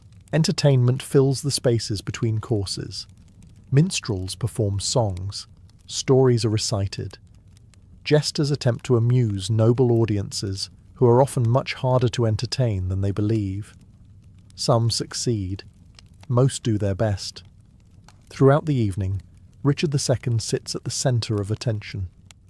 The feast is not merely a wedding celebration. It is a demonstration of royal authority. Every dish, every decoration, every musician serves the same purpose: to remind everyone present who rules England. And judging by contemporary accounts, the effort succeeds. Guests leave impressed by the scale of the celebration.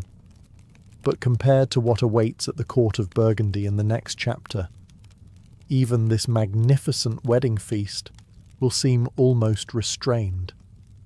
If the wedding feast of Richard II was designed to impress guests, the next banquet was designed to leave them wondering whether they had accidentally wandered into a dream, or perhaps a very expensive fever.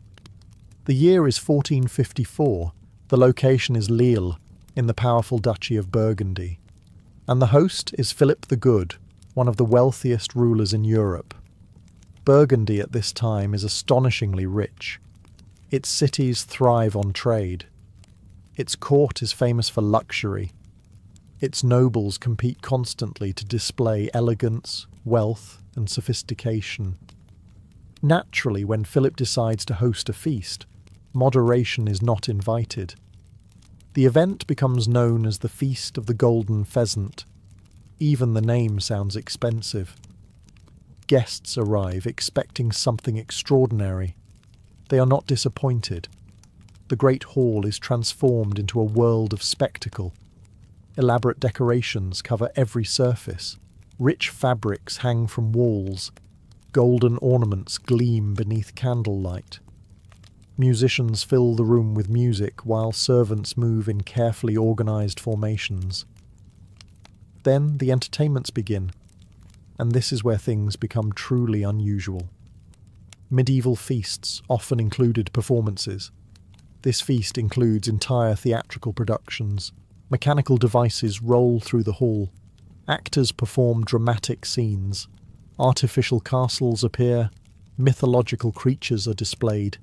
At one point, a giant pie is reportedly presented with living birds released from inside, because apparently serving food normally had become far too predictable. The guests watch in amazement. The feast is not progressing like a meal. It is unfolding like a series of increasingly bizarre surprises.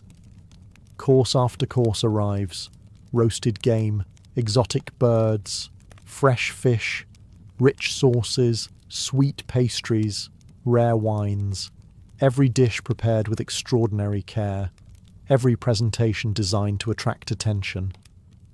But the true purpose of the feast extends beyond food. Europe is still reacting to the fall of Constantinople to the Ottomans the previous year. Many Christian rulers are discussing the possibility of a new crusade. Philip wants to position himself as a leader of that effort. The feast becomes a political stage. Nobles make vows. Speeches are delivered. promises are exchanged. At the centre of the ceremony stands a magnificent golden pheasant. The bird becomes a symbol of the commitments being made. Whether everyone intended to keep those promises is another question entirely. History is full of impressive speeches delivered shortly before people discover other priorities. Still, as the evening comes to an end, guests leave having witnessed one of the most spectacular banquets of the Middle Ages. A feast so extravagant that centuries later, historians still talk about it. And remarkably, even greater displays of power await inside the palaces of the Ottoman sultans. If the Feast of the Golden Pheasant showcased the wealth of Burgundy, the Ottoman imperial banquet demonstrated something even more intimidating: control. Because when foreign ambassadors entered the palaces of the Ottoman sultans, they were not simply attending dinner. They were witnessing the machinery of an empire. The setting is Constantinople, now the capital of the Ottoman world. Behind the walls of the imperial palace lies a city within a city. Gardens stretch across vast grounds. Courtyards connect magnificent buildings.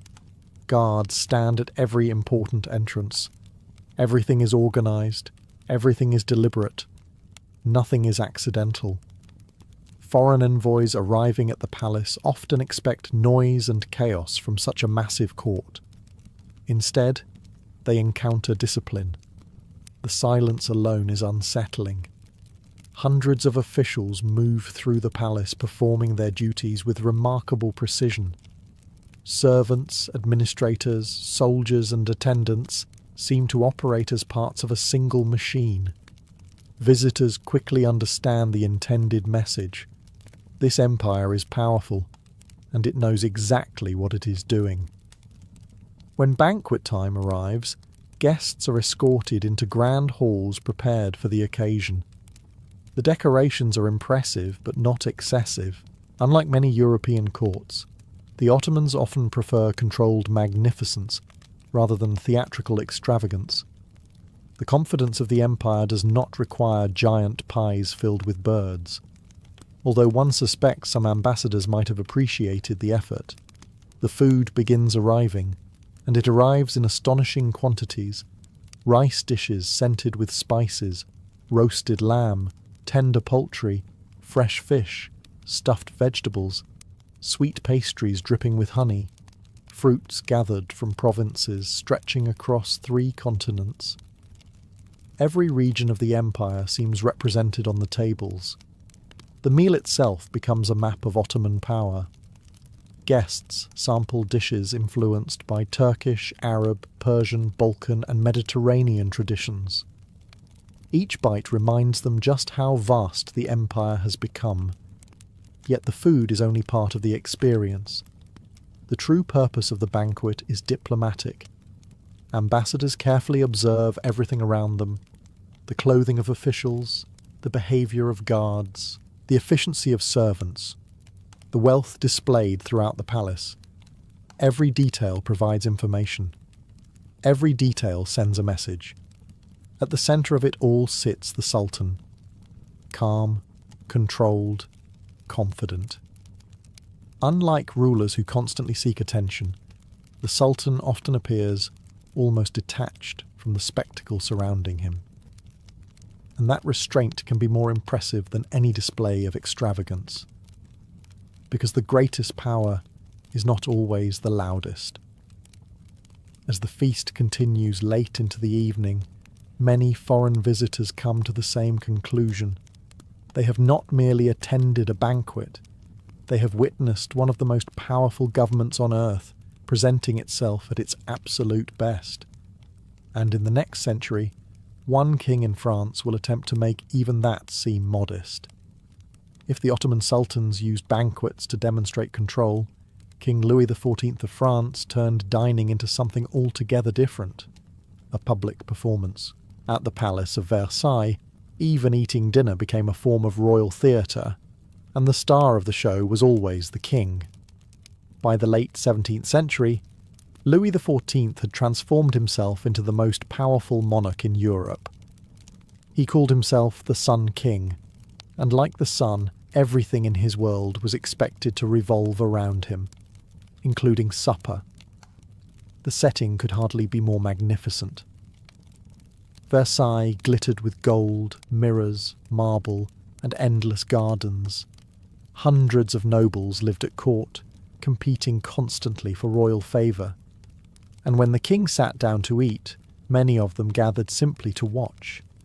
Not join him, watch him. This may sound strange today. It seemed strange to some people then as well. But access to the king was a privilege. Being present during his meals offered opportunities to gain attention, secure influence, and remind everyone that you belonged among France's elite. The evening meal, known as the Grand Couvert, became one of the most famous dining rituals in Europe. Courtiers crowded into the room. Foreign ambassadors observed carefully. Servants moved with military precision. Then the king arrived. Immediately, all eyes turned toward him. The meal itself was extraordinary. Dozens of dishes covered the tables: roasted game, pheasants, partridges, veal, beef, fish from distant waters, fresh fruits from royal gardens, pastries crafted by some of the finest cooks in Europe. Rich sauces accompanied nearly everything. French cuisine was becoming an art form, and Versailles served as its grand stage. Course after course appeared before the king. Some visitors were astonished by the quantity. Others were astonished by how much Louis himself could eat. The king reportedly possessed a formidable appetite. One dinner might include multiple soups, several large portions of meat, game birds, salads, fruit, and desserts. Modern physicians would probably have several concerns, yet the spectacle was not really about food. The food was merely the prop. The true purpose was power. Every noble present understood that the king controlled careers, fortunes, and futures. A glance from Louis could elevate a courtier. A dismissal could ruin one. The supper reinforced this reality every evening. As candles reflected from mirrors and silver tableware, Versailles became a stage where authority was performed with remarkable effectiveness. Guests left impressed not only by the luxury, but by the system itself. Everything revolved around one man, and for decades that man made France the envy of Europe. If Versailles represented the peak of royal dining inside a palace, the next feast took place on an even grander stage, an entire landscape. The year is 1520. The rulers are King Henry VIII and King Francis I. The goal is simple: demonstrate friendship. The actual method is considerably more complicated. Each king intends to outshine the other with a display of wealth so extravagant that future generations will still be talking about it 5 centuries later. Remarkably, they succeed. The meeting takes place between England and France near Calais. For weeks, workers transform open countryside into a temporary city of luxury. Magnificent tents cover the fields. Temporary palaces rise from the ground. Fountains flow with wine. Rich fabrics glitter in the sunlight. Thousands of nobles, servants, soldiers, musicians, cooks and attendants arrive from both kingdoms. The scale is astonishing. Visitors describe golden cloth covering buildings, decorations worth fortunes, and enough luxury to bankrupt smaller nations. Hence the name, the Field of the Cloth of Gold. The feast itself becomes one of the most famous diplomatic banquets in history.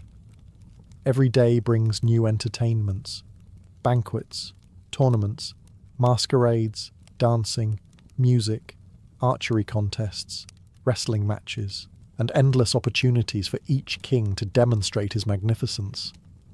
The food arrives in unbelievable quantities. Thousands of animals are slaughtered to feed the gathering. Roasted oxen turn slowly over fires. Venison arrives from royal hunting grounds. Swans and peacocks decorate banquet tables. Fish, pastries, fruit, and imported delicacies appear in endless succession. Wine flows so freely that many participants probably remember the event somewhat differently than it actually occurred, assuming they remembered it at all. At the centre of everything stand the two monarchs. Henry is tall, athletic, and eager to impress. Francis is charismatic, cultured, and equally determined not to be outdone. Both men understand the true purpose of the gathering. This is diplomacy through spectacle. Military power can be displayed through armies. Economic power can be displayed through trade. Royal power, however, is best displayed through a feast so extravagant that people spend decades discussing the menu. For several weeks, the celebrations continue. Europe watches with fascination. The kings embrace. The nobles celebrate. The banquets grow larger. The expenses grow even larger. And yet, for all the friendship on display, the political alliance proves surprisingly fragile. Within a few years, the two kingdoms are enemies again. The feast fades. The tents disappear. The wine stops flowing. But the memory remains. One of the most expensive and spectacular royal gatherings ever recorded, and somehow one final feast still surpasses them all. After centuries of royal banquets, one feast would become famous not only for its luxury, but for the strange irony that history later attached to it. The year is 1770. Europe's most powerful royal families are celebrating the marriage of two teenagers, the Austrian Archduchess Marie Antoinette and the future King Louis XVI of France. At the time, nobody knows how the story will end. Nobody imagines revolution. Nobody imagines guillotines. Nobody imagines the collapse of one of Europe's oldest monarchies. For now, there is only celebration. And what a celebration it is! The French court spares no expense. Versailles already stands as the most magnificent palace in Europe, and the wedding festivities transform it into an even greater spectacle. Thousands of guests arrive. Nobles travel from across France and beyond. Ambassadors attend in dazzling uniforms. Musicians, entertainers, servants, cooks, and officials work tirelessly to keep the celebrations running. The entire kingdom seems determined to celebrate. The banquet halls glitter with candlelight. Crystal chandeliers reflect endless points of light. Gold decorations cover walls and furniture. Expensive porcelain and silver tableware line the tables. Every surface appears designed to remind guests that they are standing at the centre of one of the wealthiest courts in Europe. Then comes the food. The royal kitchens operate like a military campaign. Hundreds of cooks prepare elaborate dishes. Roasted game, fresh fish, rich sauces, rare fruits, delicate pastries, luxurious desserts. Every course arrives with perfect timing. Every plate reflects the extraordinary skill of French cuisine. Guests eat for hours. Music fills the halls. Conversations flow as freely as the wine. The young bride and groom sit at the centre of the celebration, surrounded by the highest ranks of European society. To those attending, the future appears secure. France seems powerful. The monarchy seems permanent. The wealth of Versailles appears limitless. Yet history enjoys a certain sense of humour. Because while nobles feast beneath golden ceilings, many ordinary people across France struggle with rising costs, poor harvests, and growing economic pressure. The contrast remains mostly invisible during the celebrations, but it exists, quietly, patiently, waiting. Within 2 decades, the world surrounding Versailles will change completely. The palace that hosted one of the most extravagant wedding feasts in history will become a symbol of royal excess. The young queen celebrated at this banquet will become one of history's most famous monarchs, for reasons she would certainly have preferred to avoid. But before revolution transformed Europe, one final royal feast would demonstrate wealth on a scale almost beyond belief, and would become the ultimate symbol of royal extravagance. If history had decided to hold a competition for royal extravagance, King George IV of Britain would have entered with tremendous confidence, and an unlimited budget. By the time of his coronation in 1821, George had spent decades cultivating a reputation for luxury. He loved fine clothing, lavish palaces, expensive art, and spectacular entertainments. Most importantly, he loved being admired. His coronation feast would ensure exactly that. The event took place at Westminster Hall, one of the oldest and most prestigious ceremonial spaces in England. For centuries, kings and queens had celebrated major occasions there. None quite like this. Preparations took months,